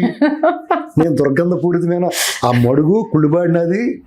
ఈ కుళ్ళిబాడి దగ్గర ఎవడొస్తాడో? మంచినీళ్ళు తటాకంలో నీరు తీసుకుని తాగుతారు కానీ డ్రైనేజీ నీళ్ళు ఎవడో తాగుతాడా? అలా అని చెప్పుకోవాలి. మేము అలాగంటాం. మరి ఏమంటారు? ఓకే, నువ్వు స్మెల్ నీ దగ్గర ఎవడ కూర్చుంటాడో? మంచి ఆన్సర్ ఇచ్చారు. నెక్స్ట్ ఇంకొక 2 నెలలు అయితే కూటమి ప్రభుత్వం ఏర్పడి 2 నెలలు కదండి, ఇంకా 5 నెలలు ఉన్నాయి. జూన్ కదా, జూన్ 12వ తారీఖు ప్రమాణ స్వీకారం. చాలా మందికి ఎన్నాళ్ళు అయిపోయినట్టు ఉంది కదా మీ అందరికీ. అందుకే నాకు ఇందాక కూడా అంటే తెలంగాణలో 2 ఏళ్ళు అయిపోయింది డిసెంబర్ కి, అక్కడ ప్రతి వాళ్ళు కూడా 6 months కదా, 4 నెలల క్రితమే 2 ఏళ్ళు అయిపోయిందా వాళ్ళు ఆత్రం. 5 ఏళ్ళు అయిపోయి ఎలక్షన్లు వచ్చేయాలి, మళ్ళీ అధికారంలోకి వచ్చేయాలని ఆత్రంలో మాకు తొందరగా కళ్ళు మూసుకుని తెరిస్తే 5 ఏళ్ళు వచ్చేస్తాయి అన్నట్టు చచ్చినా రావు. ఓకే, అవి పిక్చర్ బాకీ హై. సంవత్సరాల పాటు మీరు అడిగే ప్రశ్నలు చెప్పేస్తున్నాను నేను. మీరు ఏ ప్రశ్న అడిగినా నేను దాని సమాధానం దాని ప్రశ్న వేసుకున్న తర్వాత కాలుతానే. సంవత్సరాల పాటు వాళ్ళు ఇచ్చిన హామీలు ఏదైతే ఉన్నాయో అభివృద్ధి సంక్షేమం డెఫినెట్గా అందులో 100కి 90 మార్కులు సాధించారు వాళ్ళు. పెట్టుబడులు, ఉపాధి, భవిష్యత్తుకు భరోసా ఎక్కడ ఇచ్చారండి అని అనొచ్చు మీరు. భవిష్యత్తుకు భరోసా పవన్ కళ్యాణ్ గారు కూడా ఇచ్చాడు. ఎలాగంటే మేము 15 ఏళ్ళు ఉంటాం, 10 ఏళ్ళు కాదు, 10 ఏళ్ళు ఉండాలనుకున్నాం కానీ 10 ఏళ్ళు కాదు 15 ఏళ్ళు ఉంటాం, మీకు ఏం పర్లేదురా బాబు, వాళ్ళు మళ్ళీ రానివ్వో, మీరు ఆ భయం పెట్టుకోవద్దని భరోసా ఇచ్చాడు. ఓ పక్కన పెట్టుబడులు తీసుకొస్తున్నారు. దాని రిజల్ట్ వచ్చే సంవత్సరం కనపడుద్ది. ఆల్రెడీ యాక్టివిటీ స్టార్ట్ అయినాయి అనుకోండి, ఆ పనులు, ఆ మనీ, ఆ ఫ్లో, ఆ ఖర్చు పెడతాం వల్ల రాష్ట్రంలో ఆదాయం పెరుగుద్ది. అమరావతిలో 70,000 కోట్ల రూపాయలు వర్క్ జరుగుతుంది. అమరావతి ఏం జరగట్లేదు, ఎందుకంటే కోతులు పడి చల్లా చెద్దరు చేసిన జాన్ తోటను మళ్ళీ లైన్ చేసుకోవాలంటే కొంత టైం పడుతుంది కదా. సగం కోరిక సగం పడేస్తాయి కోతులు. అలాంటి పని చేశారు వాళ్ళంతా. విధ్వంసం చేశారు, శిథిలాలయం చేశారు ఆంధ్రప్రదేశ్ని. ఆ బూజు ఇప్పుడు మీరు ఇంట్లో మారుతారో, ఓ పెంట బందిపోడి దొంగల మూట వచ్చి మీ ఇంట్లో పడి దోసుకుని వెళ్ళిపోయి మీ ఇంట్లో కాపురం ఉండి మల విసర్జన చేసి పోతే ఆ శుభ్రం చేసుకోవడం కనపడుతుంది మీకు. ఖచ్చితంగా టైం పడుతుంది. అదే పని జరిగింది ఇక్కడ. అంచేత ఈ లోపల ఈ కార్యకర్తలందరూ కూడా చాలా ఆవేశం, బాధలో ఉన్నారు. లోకేష్ గారు రెడ్ బుక్ అన్నాడు, వీళ్ళందరి సంగతి చూస్తాం, రాగానే చట్ట ప్రకారం చెల్లింది. ఎక్కడా కనపడట్లేదు ఎవరికైనా. ఏదైనా కేసులు అయినా అవన్నీ కూడా వాళ్ళ అంతరాలు తీసుకుని దూకినాయే. ఏంటంటే మద్యం కేసు కూడా విజయసాయి రెడ్డి వచ్చి వీళ్ళందరూ దొంగలని చెప్తేనే కదా.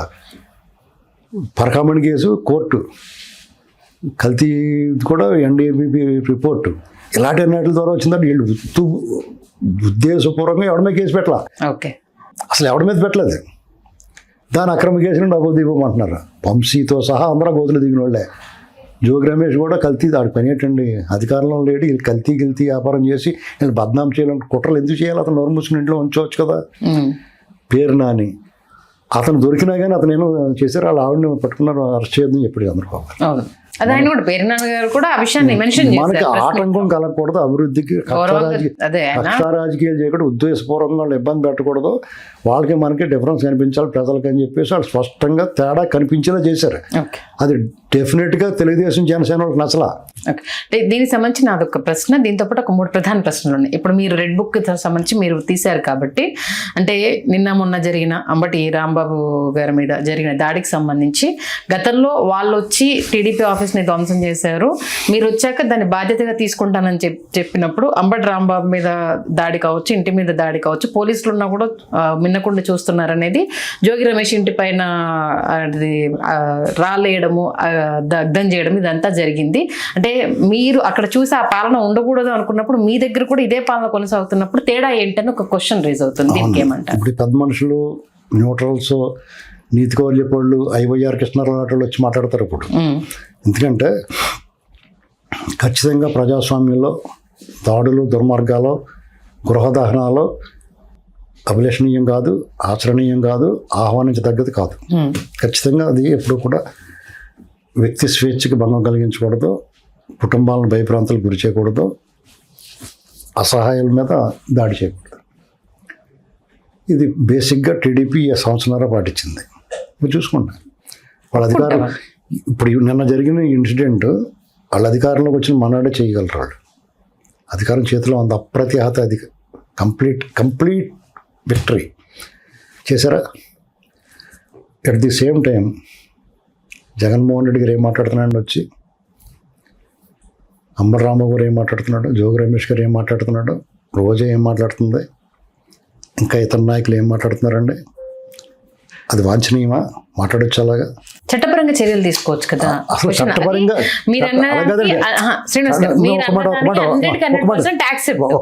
అది ఎవరు మాట్లాడినా అది ఎవరు మాట్లాడినా ప్రతిపక్షంలో ఉన్న అధికార పక్షంలో ఉన్న సామాన్యుడైనా సరే ఇంకొకరిని దూషణ పర్వం వాళ్ళ వ్యక్తిగత జీవితంలోకి వెళ్ళి బాహాటంగా వ్యాఖ్యలు చేసినప్పుడు ఎవరినైనా సరే అసలు ఉపేక్షించొద్దు. దానికి సంబంధించి చర్యలు కంపల్సరీగా ఉండాల్సిందే. ఎందుకంటే ఒకరిని అడ్డుకట్ట వేస్తేనే ఇంకొకరు ఆ బాటలో నడవకుండా ఉంటారు. దానికి ఖచ్చితంగా ఇది మూల్యం చెల్లించుకుంటారు అని గుణపాఠం ప్రతి ఒక్కరికి చెప్పాల్సిందే. అది దాని విషయంలో అసలు ఎవరు అడ్డుపడట్లేదు, అలాంటి చర్యలు తీసుకోవద్దని కూడా ఎవరు చెప్పట్లేదు. కానీ భౌతిక దాడులు అంటే అక్కడ చూశారు, అలాంటి పాలన మనం ప్రజలకు ఇవ్వద్దు అనేసి కూటమి స్ట్రాంగ్ డెసిషన్ తీసుకుంది. అది కార్యకర్తలను కూడా అదే రేంజ్ లో మీరు అంటే తెలుగుదేశం కార్యకర్తలోనంటే ఆ క్రమశిక్షణ అనేది ఉంటుంది అనేది అందరికీ అది నూరు పోసింది, అది కంటిన్యూ అవుతుంది. బట్ ఇక్కడికి వచ్చేసరికి ఏంటి, రెచ్చగొట్టింది ఫస్ట్ మీ కార్యకర్తలే, పోస్టర్లు అంటించింది మీ వాళ్ళే, ఆ పోస్టర్లు ఆజ్యం పోసింది మీరు, దానికి ఏంటిది ఇంకా కార్యకర్తల ద్వారా ఆజ్యం పోయించారు. అంత ఇంటి మీదకి వెళ్ళి దాడులు చేసేంత ఇప్పుడు అది ఉండకూడదు అని మీరు అనుకున్నప్పుడు ఆ జాగ్రత్తలు కూడా మీరే తీసుకోవాల్సింది అనేది. అంటే మీరు నోటికి వచ్చినట్టు మాట్లాడతారు, జనం చెప్పు తీసుకొట్టి కాంట్రీ చుమ్ము ఆతలు తోసేసినా కానీ బయటకు వచ్చి నువ్వు వచ్చి ఏం మాట్లాడాలి, జగన్మోహన్ రెడ్డిగా చెప్తున్నాను నేను. అయ్యా మేము తప్పు చేసాం, ప్రజా వ్యతిరేక నిర్ణయాలు తీసుకున్నాం కాబట్టి మమ్మల్ని ఓడించారు, మా వైఖరి మార్చుకుంటాం, మాలో పరివర్తన వచ్చింది, పశ్చాత్తాపం కలిగింది, ఇక మీదట మీకు అన్యాయం చేయం, మీరు మెచ్చుకునేలా పరిపాలన చేస్తాను, ప్రభుత్వం తప్పు చేస్తే ప్రశ్నిస్తాను అని చెప్పాలా? గంగమ్మ జాతరలో వేటపోతులు వేస్తాను రప్ప నరకమని ఒక రాజకీయ నాయకుడు మాజీ ముఖ్యమంత్రి మాట్లాడుతున్న మాటలేనా? చెప్పండి. జోగి రమేష్ ఏం పేలుతున్నాడండి, మాట్లాడుతున్నాడు అంటలేదు, పేలుతున్నాడని చెప్తాను నేను. ఇవాళ రేపు అతనికి ఉంటుంది కోటింగ్, చెప్తున్నాను నేను, చూసుకోండి. ఎందుకు వదిలేస్తారు? ఎందుకు వదలరంటే సంవత్సరాల పాటు నాయకుడు మనది కక్ష రాజకీయాలు చెయ్యం, మన విధానం అది కాదు, వాళ్ళకి మనకి తేడా ఉండాలి అని ఎప్పుడైతే ఆయన చెప్పాడో లోపల రగిలిపోతున్నారు అందరూ. ఎందుకు రగిలిపోరండి? వీళ్ళు ఇచ్చిన అలుసు ప్రభుత్వం ఏమి మన మీద చర్యలు తీసుకుంటలేదు కదా అని చెప్పి నోటికి వచ్చినట్టు మాట్లాడుతుంటే, ప్రభుత్వం చర్యలు తీసుకోకపోవడం ఏమి లేదు, చట్టాన్ని తన పని తాను చేసుకోమని చెప్పింది. చట్టం ఏం చేస్తుందండి, ఒక్కొక్కసారి జగన్ పని చేస్తుంది, చేయట్లేదా? పొద్దున్న తీసుకెళ్తే సాయంత్రం వదిలేటండి వాడికి. అంటే ఈ సెక్షన్లు ఎలా కాదు, ఆ సెక్షన్లు పెట్టివాడు చంద్రబాబు నాయుడు గారికి ఏ సెక్షన్లు పెట్టాడు, ఏ నోటీస్ ఇచ్చి తీసుకెళ్ళాడండి. మరి ఆ వాళ్ళు అతను రిమాండ్ చేసిన వాళ్ళు ఇవాళ అతనికి ఎద్దుల్లో ఉన్నవాళ్ళు మన మాట్లాడిన వాళ్ళు తీసుకెళ్ళి ఎందుకు వదిలేస్తున్నారు, నోటీస్ ఇవ్వలేదని? మీరు చెప్పండి దీనికి సమాధానం. అప్పుడు ఏం చేయాలి? చట్టాన్ని తన పని తాను చేసుకోమన్నప్పుడు, తన పని తాను సరిగ్గా చేయనప్పుడు, ఆ చట్టాన్ని అమలు చేయవలసిన వాళ్ళు అందరు పురుగుల కింద మార్చేసి ఆ పావులన్నిటిని జగన్మోహన్ రెడ్డి ఇక్కడ ప్రవేశపెట్టేస్తే ఇంకా జగన్ ప్రేమికులుగా ఉన్న వాళ్ళని ఏరటానికి ఎంత టైం పడుతుందండి? అంటే భౌతిక దాడుల్ని ప్రోత్సహిస్తున్నారు. ఖచ్చితంగానే చట్టం తన పని ఏం చేయకపోతే ప్రజలు ఏం చేస్తారు? నేపాల్లో ఏం జరిగింది? ఆ పరిస్థితి రాకుండా చూసుకోవాలి ప్రభుత్వం కానీ ప్రతిపక్షం కానీ. రెండు చేతులు కలిస్తేనే తప్పట్లు ఉంటాయి. నువ్వు కూడా నోరు మూసుకుని ఉండాలి, ఎక్కువ మాట్లాడకుండానే. నువ్వు ప్రశ్నించాల్సింది దేని మీద ప్రశ్నించాలి? రైతులకి డబ్బులు ఇస్తున్నారా లేదా, ధాన్యం కొని గిట్టుబాటు ధర వచ్చిందా లేదా, అంతేగాని అసలు ఈ సమస్య ఎందుకు వచ్చిందండి? తిరుమల తిరుపతి దేవస్థానంలో మీరు కానీ నేను కానీ ఎవరైనా ఒకసారి దర్శనం చేసుకుందామని చెప్పి చాలా సుదూర ప్రాంతాల నుంచి అనేక వ్యయప్రసాద్ కోర్చి ఒక్క క్షణం స్వామివారి దర్శనం దొరికితే తృప్తికి వెళ్ళిపోతాం. అలాంటిది నీకు సేవ చేసుకునే అవకాశం వస్తే నువ్వు బందిపోటు దొంగల్లాగా దోపిడీ చేసేస్తే అక్కడ అసలు నెయ్యే లేకుండా నకిలీ నెయ్యి పెట్టి అక్కడ రసాయన ద్రావకాన్ని నువ్వు నెయ్యిగా ఇచ్చేసి సిట్ రిపోర్ట్లో వస్తే అబ్బే జంతుకోబన్నారు కదా, లేదు కదా. ఎంత నిస్సిగ్గుగా మాట్లాడుతున్నారు. వాళ్ళు ఏం చేయాలని చెప్పండి. వాళ్ళు చెప్తే వినరండి, కొడితే ఎడుతారు. వాళ్ళు ఇలాగా నువ్వు చెప్తే వినాలా, వినకపోతే కొడతారు. కొడితే ఏడవకూడదు, నువ్వు చెప్తే అవునా వినలే చెప్తాను అనుకోవాలి. వాళ్ళు చేసినంత రాసి మీరు చేయట్లేదు కదా. సంవత్సరంన్నర పాటు ఆగారు. సంవత్సరం 19 నెలలు ఆగారండి. సంవత్సరం 6 నెలలు కాదు, 19 నెలలు వెయిట్ చేశారు. భరించారు, సహించారు. వాడు అయినా రెచ్చిపోతుంటే అంటే వీళ్ళు అప్పుడు ఏమనుకుంటారు, ఈ లాండ్ ఆర్డర్ చేతిలో ఉంది, పాలకుడు సమర్థవంతంగా పరిపాలించడం అంటే ఆడు ఎన్ని తిట్టినా నోరు మూసుకుపోతాం కదండి. ముఖం పగల కొడితేనే దారిలోకి వస్తారు ఎవడన్నా. ఆ భయం మీకు విటమిన్ లోపిస్తే డి విటమిన్ ఏం చేస్తారు, ఎండలో కూర్చుంటారు కాసేపు. అవును. సి విటమిన్ లోపిస్తే దానికి సంబంధించి సిట్రస్ అయితే తీసుకుంటారు. మరి భయం అనేటువంటిది లోపించినప్పుడు ఏం చేయాలా? భయాన్ని కల్పించాలి కదా. ఆరోగ్యంగా ఉండాలంటే వాళ్ళు, రాష్ట్రం ఆరోగ్యంగా ఉండాలంటే పెట్టుబడిదారులు భయపడుతున్నారు. వస్తాడు తరిమేస్తాను, వాళ్ళు వస్తే అరెస్ట్ చేస్తానంటే అతను ఏం చేయాలండి? పెట్టుబడిదారులు వస్తే తరిమేస్తాడా? ఎందుకు తరిమేస్తావు? నువ్వు రాష్ట్రానికి ముఖ్యమంత్రి చేయలేదా? నువ్వు రాష్ట్రానికి ముఖ్యమంత్రి చేసి నువ్వు ఎవరిని పాలిద్దామని? అందరిని బానిసలు చేసేద్దామన్నా అంటే అట్టు ముక్క పాడేసి బట్టన్ నొక్కేస్తే సరిపోతుందా? నీ ముఖం చూసి ఓట్లు వేయాలి ఇక్కడ. సర్వేరాల మీద నీ ముఖం ఎందుకు? అదేమన్నా మరి సుందర వదనమా? అది ఏమన్నానే ఏంటండి? దిష్టి బొమ్మలా కాదా? ఏంటి అవసరం? మీ తాత ఇచ్చాడు అదేమన్నా భూమి, లేదా నువ్వు కొనిచ్చావు ఎవరికన్నా? ఆ పట్టాదారు పాస్ పుస్తకం నీ ముఖం ఎందుకు పెట్టాలి అక్కడ? ఇలాంటివన్నీ శాస్త్రాలు భరించి ఉన్నారు. దాని మీద చర్యలు ఉంటాయేమో చూశారు. ఏం చేసినా వీళ్ళు రోడ్డు మీద కూర్చొని జుట్టేరు పోసుకుని ఎడుతున్నారు. ఏంటి మా అక్రమ కేసులన్నీ వాళ్ళ మీద. ఇంకా వీళ్ళు మొదలెట్టలేదు. రెడ్ బుక్ అసలు ఆయన 3 పేజీలు అన్నాడు కదా, 1 పేజీ కూడా తీయలేదు. తీస్తే వాళ్ళు ఇక్కడ ఎక్కడ ఉంటారండి వీళ్ళు? ఎన్ని మాటలు మాట్లాడుతున్నారండి. ఎవడం పడతాడు వార్నింగ్ ఇచ్చేస్తున్నాడు వచ్చి. ఏం చేయాలి? ఊరుకుంటారు. ఆ కేటర్ లాగా ఉంటారు కదా ఈ కేటర్ కూడా. నాయకులు వ్యత్యాసం ఉంది. డెఫినెట్గా చంద్రబాబు నాయుడు గారు ఇవాళ కూడా ఒప్పుకోడు. కూటమిలో మా పవన్ కళ్యాణ్ గారు వాళ్ళు కూడా ఇవాళ కూడా ఒప్పుకోరు లాంటి ఆర్డర్. ఎందుకంటే వాళ్ళు చెడిపేరు వస్తుంది కాబట్టి. మరి నీలాంటి వాళ్ళే ఉంటారు కదా టేపుని కూడా కార్యకర్తలు. ఈ నాయకులను చూసి వాళ్ళు అదుపు చేస్తుండే. మీకు ఒకటే లెక్కండి, వైసీపీ పార్టీకి ఉన్న కార్యకర్తలు మించిన పౌరుషము, బలము, తెలివితేటలు చదువుకున్న వాళ్ళు ఉన్నారు ఇక్కడ. ఏంటండి అటువంటిప్పుడు మీరు వాళ్ళు రెచ్చగొడితే ఎందుకు ఊరుకుంటారు? పైగా వాళ్ళ అధినేతలు నేను నోటుకు వచ్చినట్టు మాట్లాడితే ముద్దెట్టుకుంటారా మిమ్మల్ని? ఇదివరకు ఏమన్నారంటే చంద్రబాబు నాయుడు గారు బస్సు మీద రాళ్ళు వేస్తే భావ ప్రకటన స్వేచ్ఛ, వాళ్ళకి ఆవేశం వచ్చిన బీపీ. స్వయంగా జగన్మోహన్ అన్నాడు కదా, బీపీ వస్తే మనం ఏం చేస్తాం వాళ్ళ నాయకుడు అంటే అన్నాడు. అదే మీకు అప్లై అవుద్ది కదా. మరి వాళ్ళు సిగ్గు లేకుండా ఈ తప్పు లాండ్ ఆర్డర్ పోకూడదు, తగలెట్టకూడదు అంటారు. ఇటు రోమ్లో ఉన్న రోమంలో ఉండాలి. అర్థమైందండి? మీలాంటి గలీజు గత్తర వాళ్ళు, యాంటీ సోషల్ ఎలిమెంట్స్ ఉన్నప్పుడు వీళ్ళు చాలా పద్ధతిగా ఉన్నారు కాబట్టి ఒంటి మీద మురదాడుతుంది. ఒక్కసారి వాళ్ళు ఏటాడినాడు బేర మనకి బోరు మని ఎడుతున్నారు. ఒక ఇన్సిడెంట్గా జరిగింది. అంటే మీరు డైవర్షన్ పాలిటిక్స్ కి దీన్ని వాడుకుంటున్నారు. ఎవరు డైవర్షన్? కల్తీ లడ్డుకు సంబంధించి జంతు కొవ్వు, ఈ జంతు కొవ్వుది కలిపారు అనేది అది సిట్ లో అది ఏంటి తేడతెల్లం అయిపోయేసరికి మీకు ఎవరు చెప్పారు? సీట్ లో చూసారు మీరు? అది వాళ్ళు ఎలివేట్ చేసి జనాల్లోకి అదేనండి. పదే అబద్ధాలు చెప్తాను మీకు. ఇప్పుడు ఏంటంటే రసాయనాలు కలిపేసి అసలు నెయ్యి, ఆవు పాలు లేని దగ్గర నెయ్యి తయారు చేసి ఇది చేశారన్నట్టు తప్ప కదా. తప్పే కానీ తప్పున్నారా? తప్పే అనుకోండి. మీరు తప్పున్నారా అనాలి. ఖచ్చితంగా తప్పది. అలా కాదండి. మీ కోట్లాది మంది భక్తుల విశ్వాసాన్ని మీరు అన్య మతస్థులు అయ్యి ఉండి, కరుణాకర్ రెడ్డి నాస్తికుడు అయ్యి ఉండి, మీరు పాప పరిహార యాగం చేస్తాడేటి, పైకి వచ్చి ఎక్కిరిస్తాడేటి, నువ్వు చేసిన అపచారాలన్నీ చేసి ఎక్కిరిస్తే ఊరుకుంటారా? కరుణాకర్ రెడ్డిని రోడ్డు మీద ఈడ్చుకుంటే వెళ్ళాలా? ఓకే, మామూలుగా తీసుకెళ్ళకూడదండి. రోడ్డు మీద పేరెడ్ చేస్తున్నారు కదా పోలీసులు, అలాగే తీసుకెళ్ళాలా? ఎందుకు ఊరుకుంటారు? చాలా సమయం పాటిస్తున్నారు. పార్టీ పరువు, ప్రభుత్వం యొక్క పరువు పోకూడదు. నాయకులు చెప్పినట్టు వినాలి కాబట్టి వీళ్ళందరినీ అణిచి ఎలా ఎక్కువ అణిస్తే బాంబు వెళ్ళినట్టు వెళ్తారండి జనం. అదే జరిగిందన్న. ఒళ్ళు దగ్గర పెట్టుకుని ఉండాలా.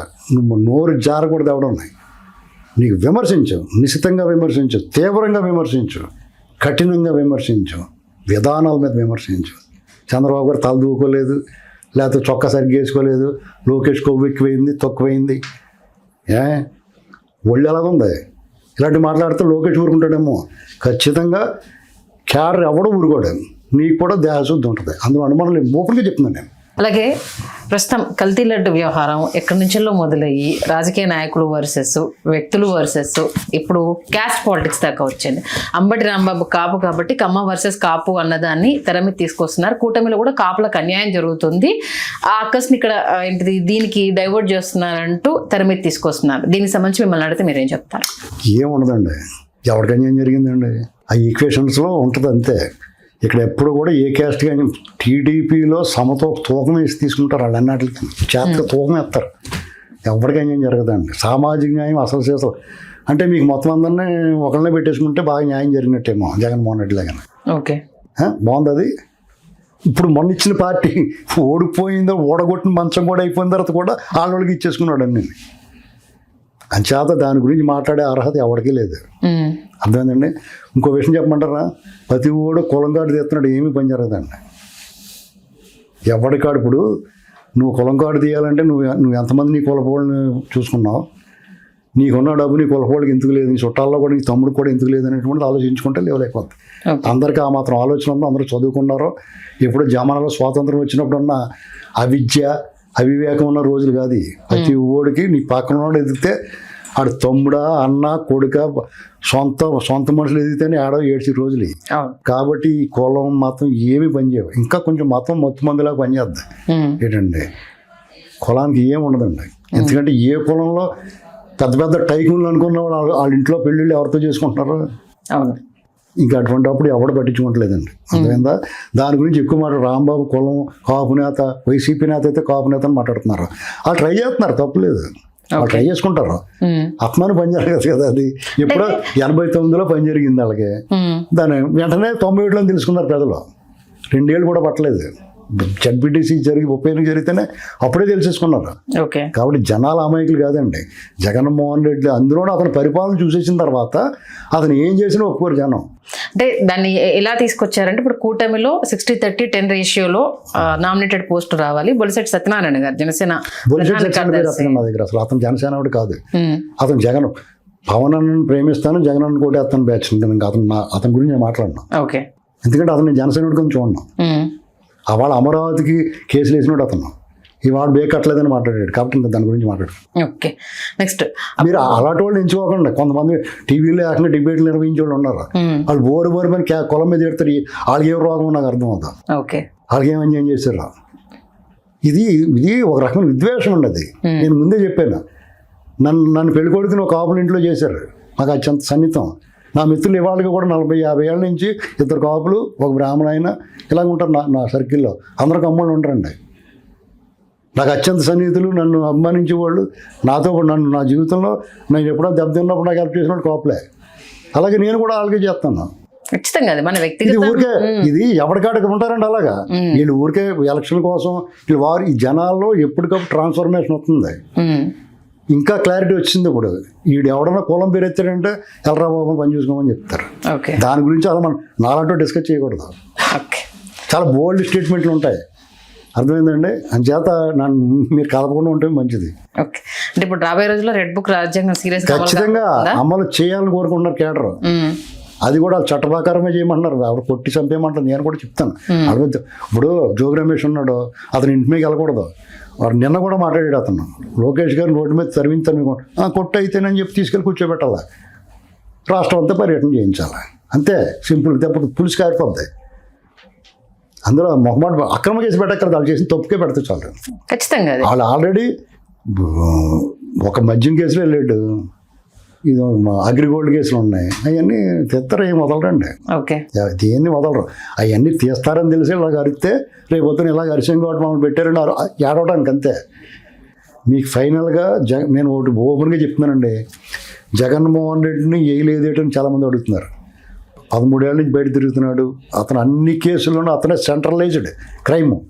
ఇప్పుడు వీళ్ళ మీద ఉన్న తిరుమల తిరుపతి పరకామణి కానీ, లడ్డు కానీ, మద్యం కేసు కానీ ఏదైనా సరే జగన్మోహన్, ఇసుక మట్టి మసాల అన్నట్లో జగన్మోహన్ రెడ్డి దొంగల బాస్, ముఠా నాయకుడు.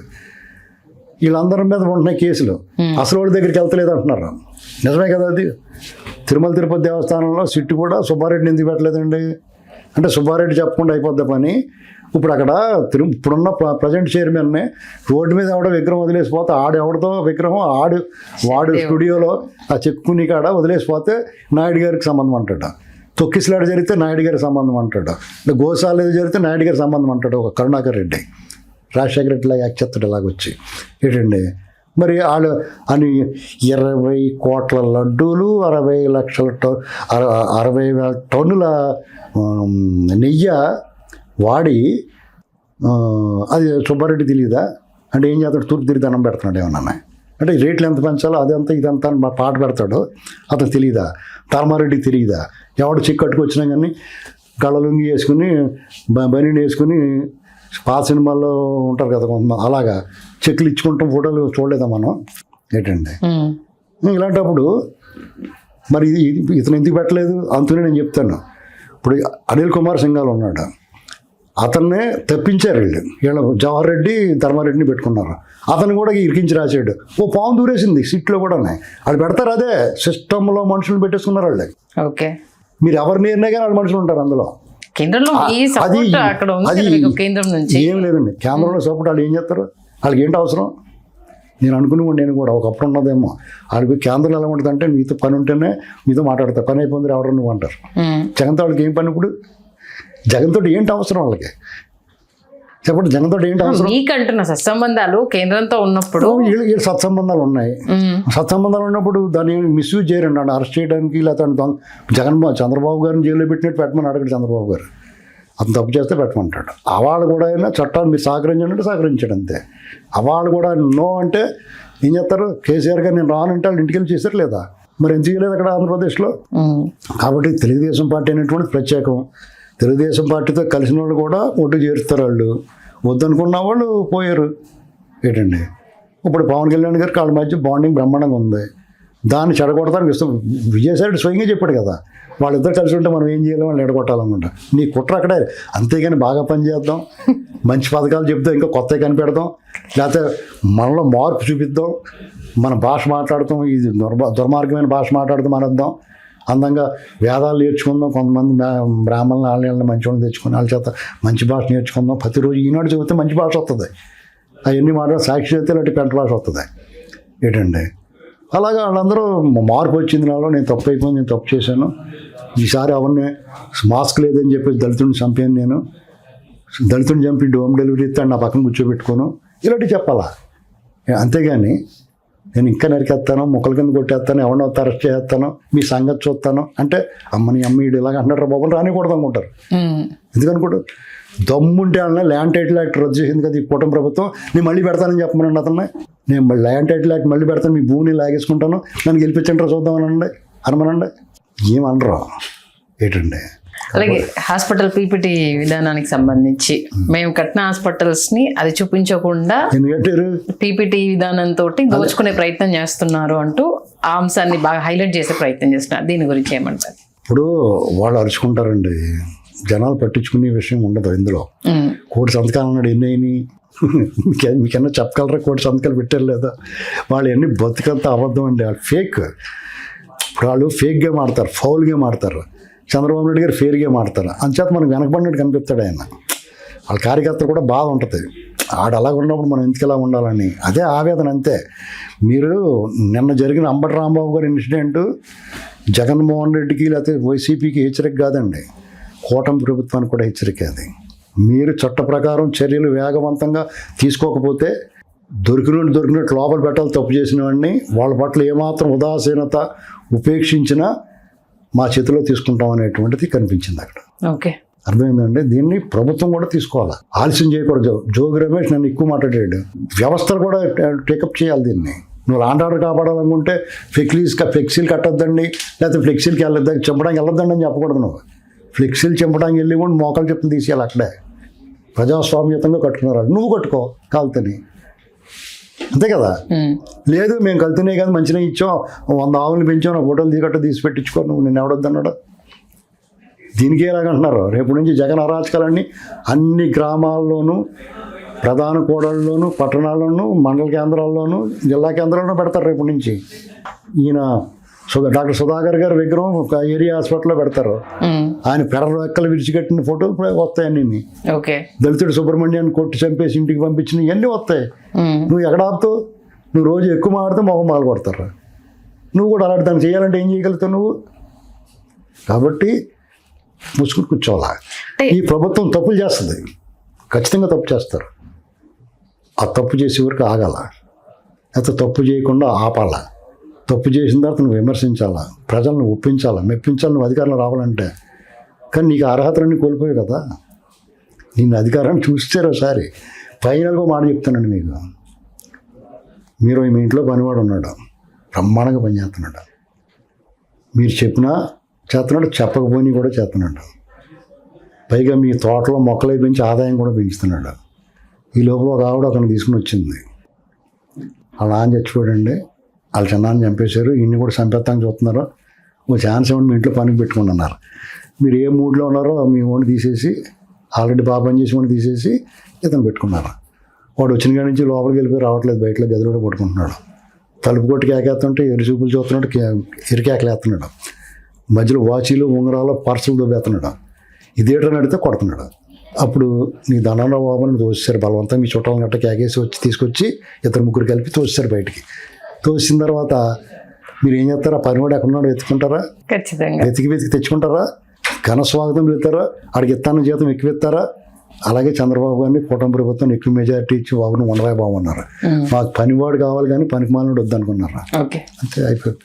చివరిగా ఉద్యోగాలకు సంబంధించి అంటే మొన్న దావోస్ దాంట్లో ఆ చిన్న తప్పు దొరికితే ఎన్డీటీవీ వాళ్ళు దాన్ని ఎంత రాద్ధాంతం చేస్తూ చూసారు. ఆ క్వశ్చన్ ఇప్పుడు చాలా మంది అంటే పట్టుబడులు తీసుకొస్తున్నారు, బట్ యువతకు సంబంధించి ఉద్యోగాల కల్పనకు కొంత ఆలస్యం అవుతుంది అన్న ఒక చిన్న వ్యతిరేకత అయితే వ్యక్తం అవుతుంది అనేది స్పష్టంగా వినిపిస్తుంది. దీని గురించి రాబోయే రోజుల్లో ఏపీ రూపకల్పనకు సంబంధించి ఎలాంటి అడుగులు పడబోతున్నాయి? ఇప్పుడు ఆలస్యం అయిపోతుందని బాధపడకుండా ఇంకా సంవత్సరం పడుతుందండి ఉద్యోగాలు రావాలంటే. ఓకే, దాని గురించి మీరు ఇవాళ పెళ్లి చేసుకుని రేపు పెట్టి కావాలంటే రాదు. ఇతను చేసిన విధ్వంసం తర్వాత ఇంకొక 5 ఏళ్ళు పడుతుంది మనకి దీన్ని సరిచేయడానికి. అయినా సరే వీళ్ళు ఈ రాష్ట్రంలో వాళ్ళ పగ ప్రతీకారాలు ఒళ్ళు ఉడికిపోదండి. ఎవరికైనా రాజకీయ నాయకుడికి వాళ్ళు అనుభవించిన క్షోభ, వేదన, మనోవేదన అవన్నీ పక్కన పెట్టేసి రాష్ట్రం మీదే బిల్గేట్స్ వస్తున్నాడు రేపు 14వ తారీఖు ఆంధ్రప్రదేశ్కి. ఏంటండి ఇలాంటి పరిస్థితుల్లో జగన్మోహన్ రెడ్డి గారు వాళ్ళు లేకపోతే వాళ్ళందరూ ఏంటంటే ఎక్కడ దొరుకుతుందని వెయిట్ చేస్తున్నారు. అడగొచ్చు, వాళ్ళకి అడగడానికి ఛాన్స్ ఇవ్వట్లా. 3,000 పెన్షన్ 2,000 నుంచి 3,000 చేయడానికి మలబద్ధకం ఉన్న వాళ్ళ ముక్కి 5 ఏళ్ళు పట్టింది అతనికి. టపార్మెంట్ 4,000 చేశారు, సక్రమంగా ఇస్తున్నారు. ఆదివారం వస్తే 1వ తారీఖు 31వ తారీఖు ఇచ్చేస్తున్నారు. నువ్వు అమ్మఒడి అని చెప్పి పెద్ద గొప్ప బలి కనిపెట్టానని చెప్పి నువ్వు రాకెట్ సైన్స్ లాగానే అది నువ్వు ఒకరికి ఇచ్చేసి వచ్చి చేయడం 2 ఏళ్ళు అగ్గొట్టావు. వీళ్ళు ఇంట్లో ఎంతమంది ఉంటే అంతమంది ఇస్తున్నారు. అది ఒక్కటి చాలు నీకు అవుట్. ఏం మాట్లాడతాం లేదండి. రోడ్లు వేసారు, రైతులు ధాన్యం 6 నెలలు అయినా కానీ మొక్కేసి కళ్ళు మూసుకోమంటారు ప్యాకెట్లు. అలాగా మీరు ధాన్యం ఇచ్చి కళ్ళు మూసుకుంటున్నాయి. 6 నెలల్లో 7 నెలల్లో పట్టేది 48 గంటలు వస్తున్నాయి డబ్బులు. ఇంకేం కావాలండి ఎవరికైనా. కాబట్టి ఉద్యోగాలు వచ్చేలేదు వెంటనే రాలేదంటే రావు, టైం పడుద్ది, ఆగాల. ఎవరైనా సరే మనం గొంతుము కోరుకుని వీళ్ళు వచ్చారు కాబట్టి మా మంత్రదండం ఉంది ఇలా మాయ చేస్తాను అలాగే చెప్తారు రాజకీయ నాయకులు. లేకపోతే నువ్వు వినవు కదా. ఏంటండి సినిమా భలేగా ఉంది రామ్మంటారు, వెళ్ళిన తర్వాత తలపోడు వచ్చేది ఏమో అనుకుంటాం. అంతే. ఆ సినిమా ఏదో క్లైమాక్స్లోనే ఇంటర్వ్యూలో 2 పాటలు పడితే భలే ఉంది అనుకుంటాం. ఇక్కడ వీళ్ళు వాళ్ళ కష్టం పడుతున్నారు. నువ్వు తలపోటు వచ్చేసిలా చేసాడు అతను, రాష్ట్రం సర్వనాశనం చేసాడు, స్మెల్ వచ్చేసాడు. ఇవాళ ఎంతో కొంత ప్రశాంతంగా ఉన్నావు, నువ్వు హాయిగా పడుకుంటున్నావు, స్వేచ్ఛగా నువ్వైనా నేనైనా స్వేచ్ఛగా మాట్లాడగలుగుతున్నావు. ఏంటండి శృతి మించిపోతే కోటింగ్ పడింది కానీ లేకపోతే 19 నెలల పాటు నీ ఇష్టమైనట్టే మాట్లాడిచ్చారు కదా. నువ్వు దాన్ని అలుసుగా తీసుకుని దారి దాటి వస్తే కాళ్ళు ఇరుగుతాయి. అంచు వరకు వచ్చో అంచు ఆగిందారు అడిగేసామని గోతులో పడతావు.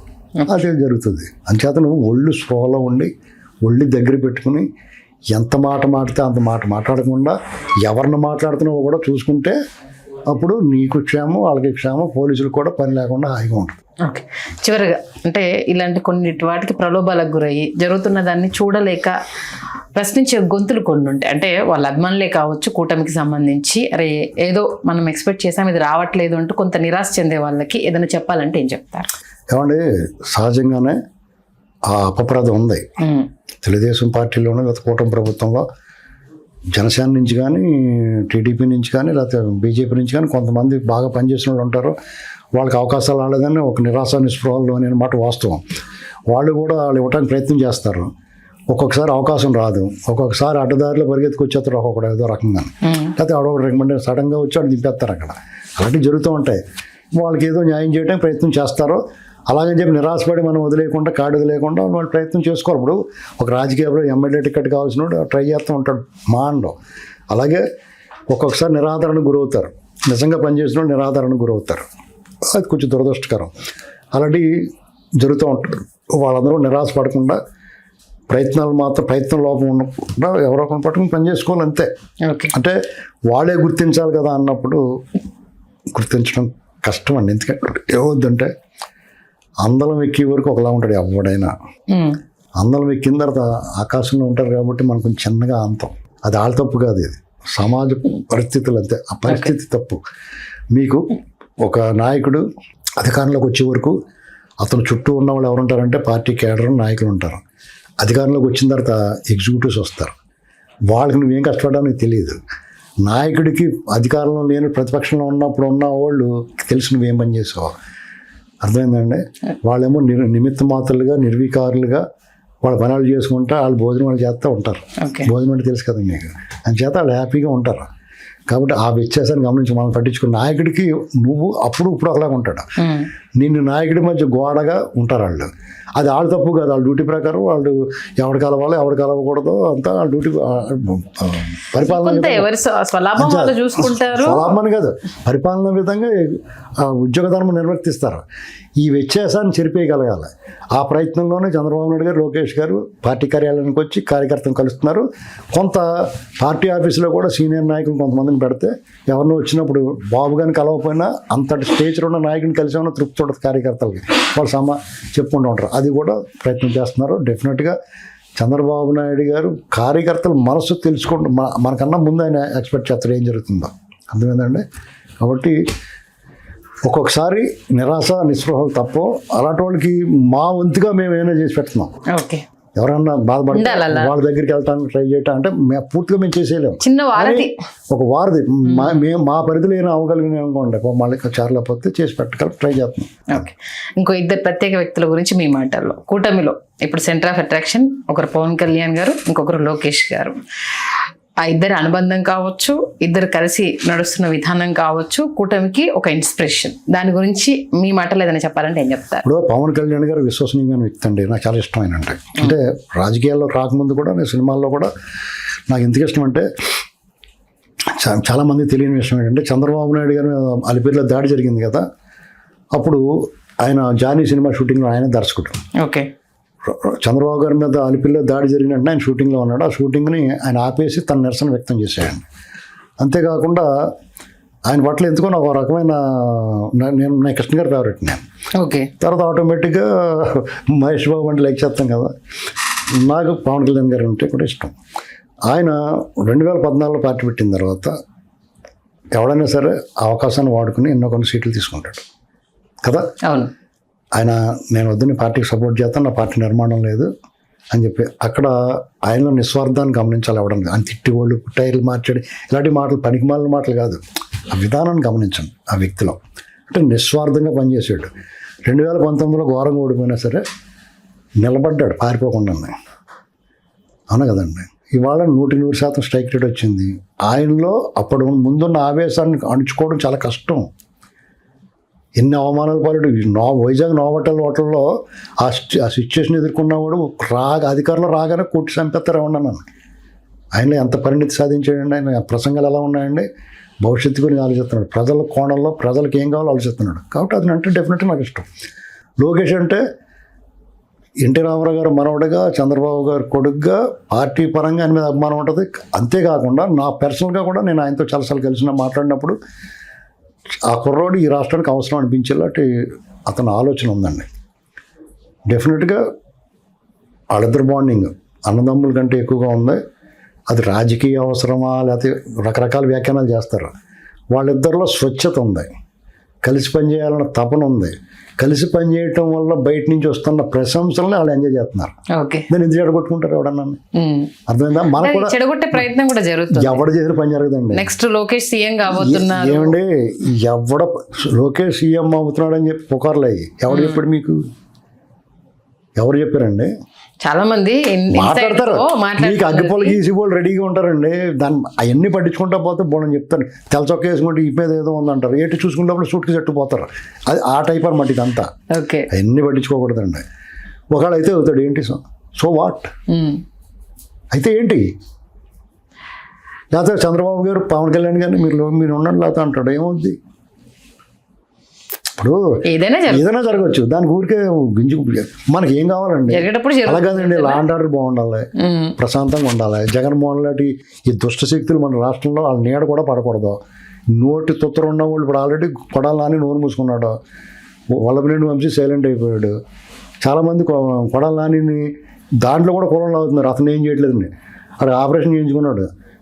జడ్జి అరెస్ట్ చేసి తీసుకెళ్ళి అంటే జడ్జి గారి ముందు చొక్కా ఇప్పి చూపించేస్తాడు, ఇదిగోండి బాబు ఆపరేషన్ చేయించుకున్నాను నేను అంటే వెంటనే వదిలేస్తాడు, బయటకు వచ్చి మళ్ళీ మాట్లాడతాడు. దానికన్నా బాగా తగ్గినాయి. ఇప్పుడు రంగస్థలం సినిమా చూసారా మీరు? అందులో అతను శత్రువుని ఏం చేసాడు, అతను అటు బాగా సేవలు చేసి రోగం తగ్గిన తర్వాత అప్పుకొచ్చి చంపుతున్నా అన్నది నీకు తెలియాలి. ఇతనికి కూడా అది జరుగుతుంది, చంపరు కానీ ఇతను కూడా ట్రీట్మెంట్ అప్పుడే ఉంటుంది. Thank you. ఇంత బిజీ షెడ్యూల్లో ఉన్న అడగగానే స్టూడియోకి వచ్చి మీ లైనప్ గురించి అలాగే రేపు కూటమి ఏం చేయబోతుందన్న విషయాన్ని చాలా చక్కగా తెలియజేది. ధన్యవాదాలు. నమస్కారం. హలో, తెలుగు రాజ్యం ఛానల్ చూస్తున్నారా? సామాజిక రాజకీయ జీవన చిత్రణే తెలుగు రాజ్యం. అతిశయోక్తులు అసత్యాలు ఉండవు. రాజకీయ కోణం కాదు, ప్రజా కోణమే కొలబద్ద. తెలుగు రాజ్యం వీక్షణ మీ ఉత్తమ అభిరుచికి నిదర్శనం.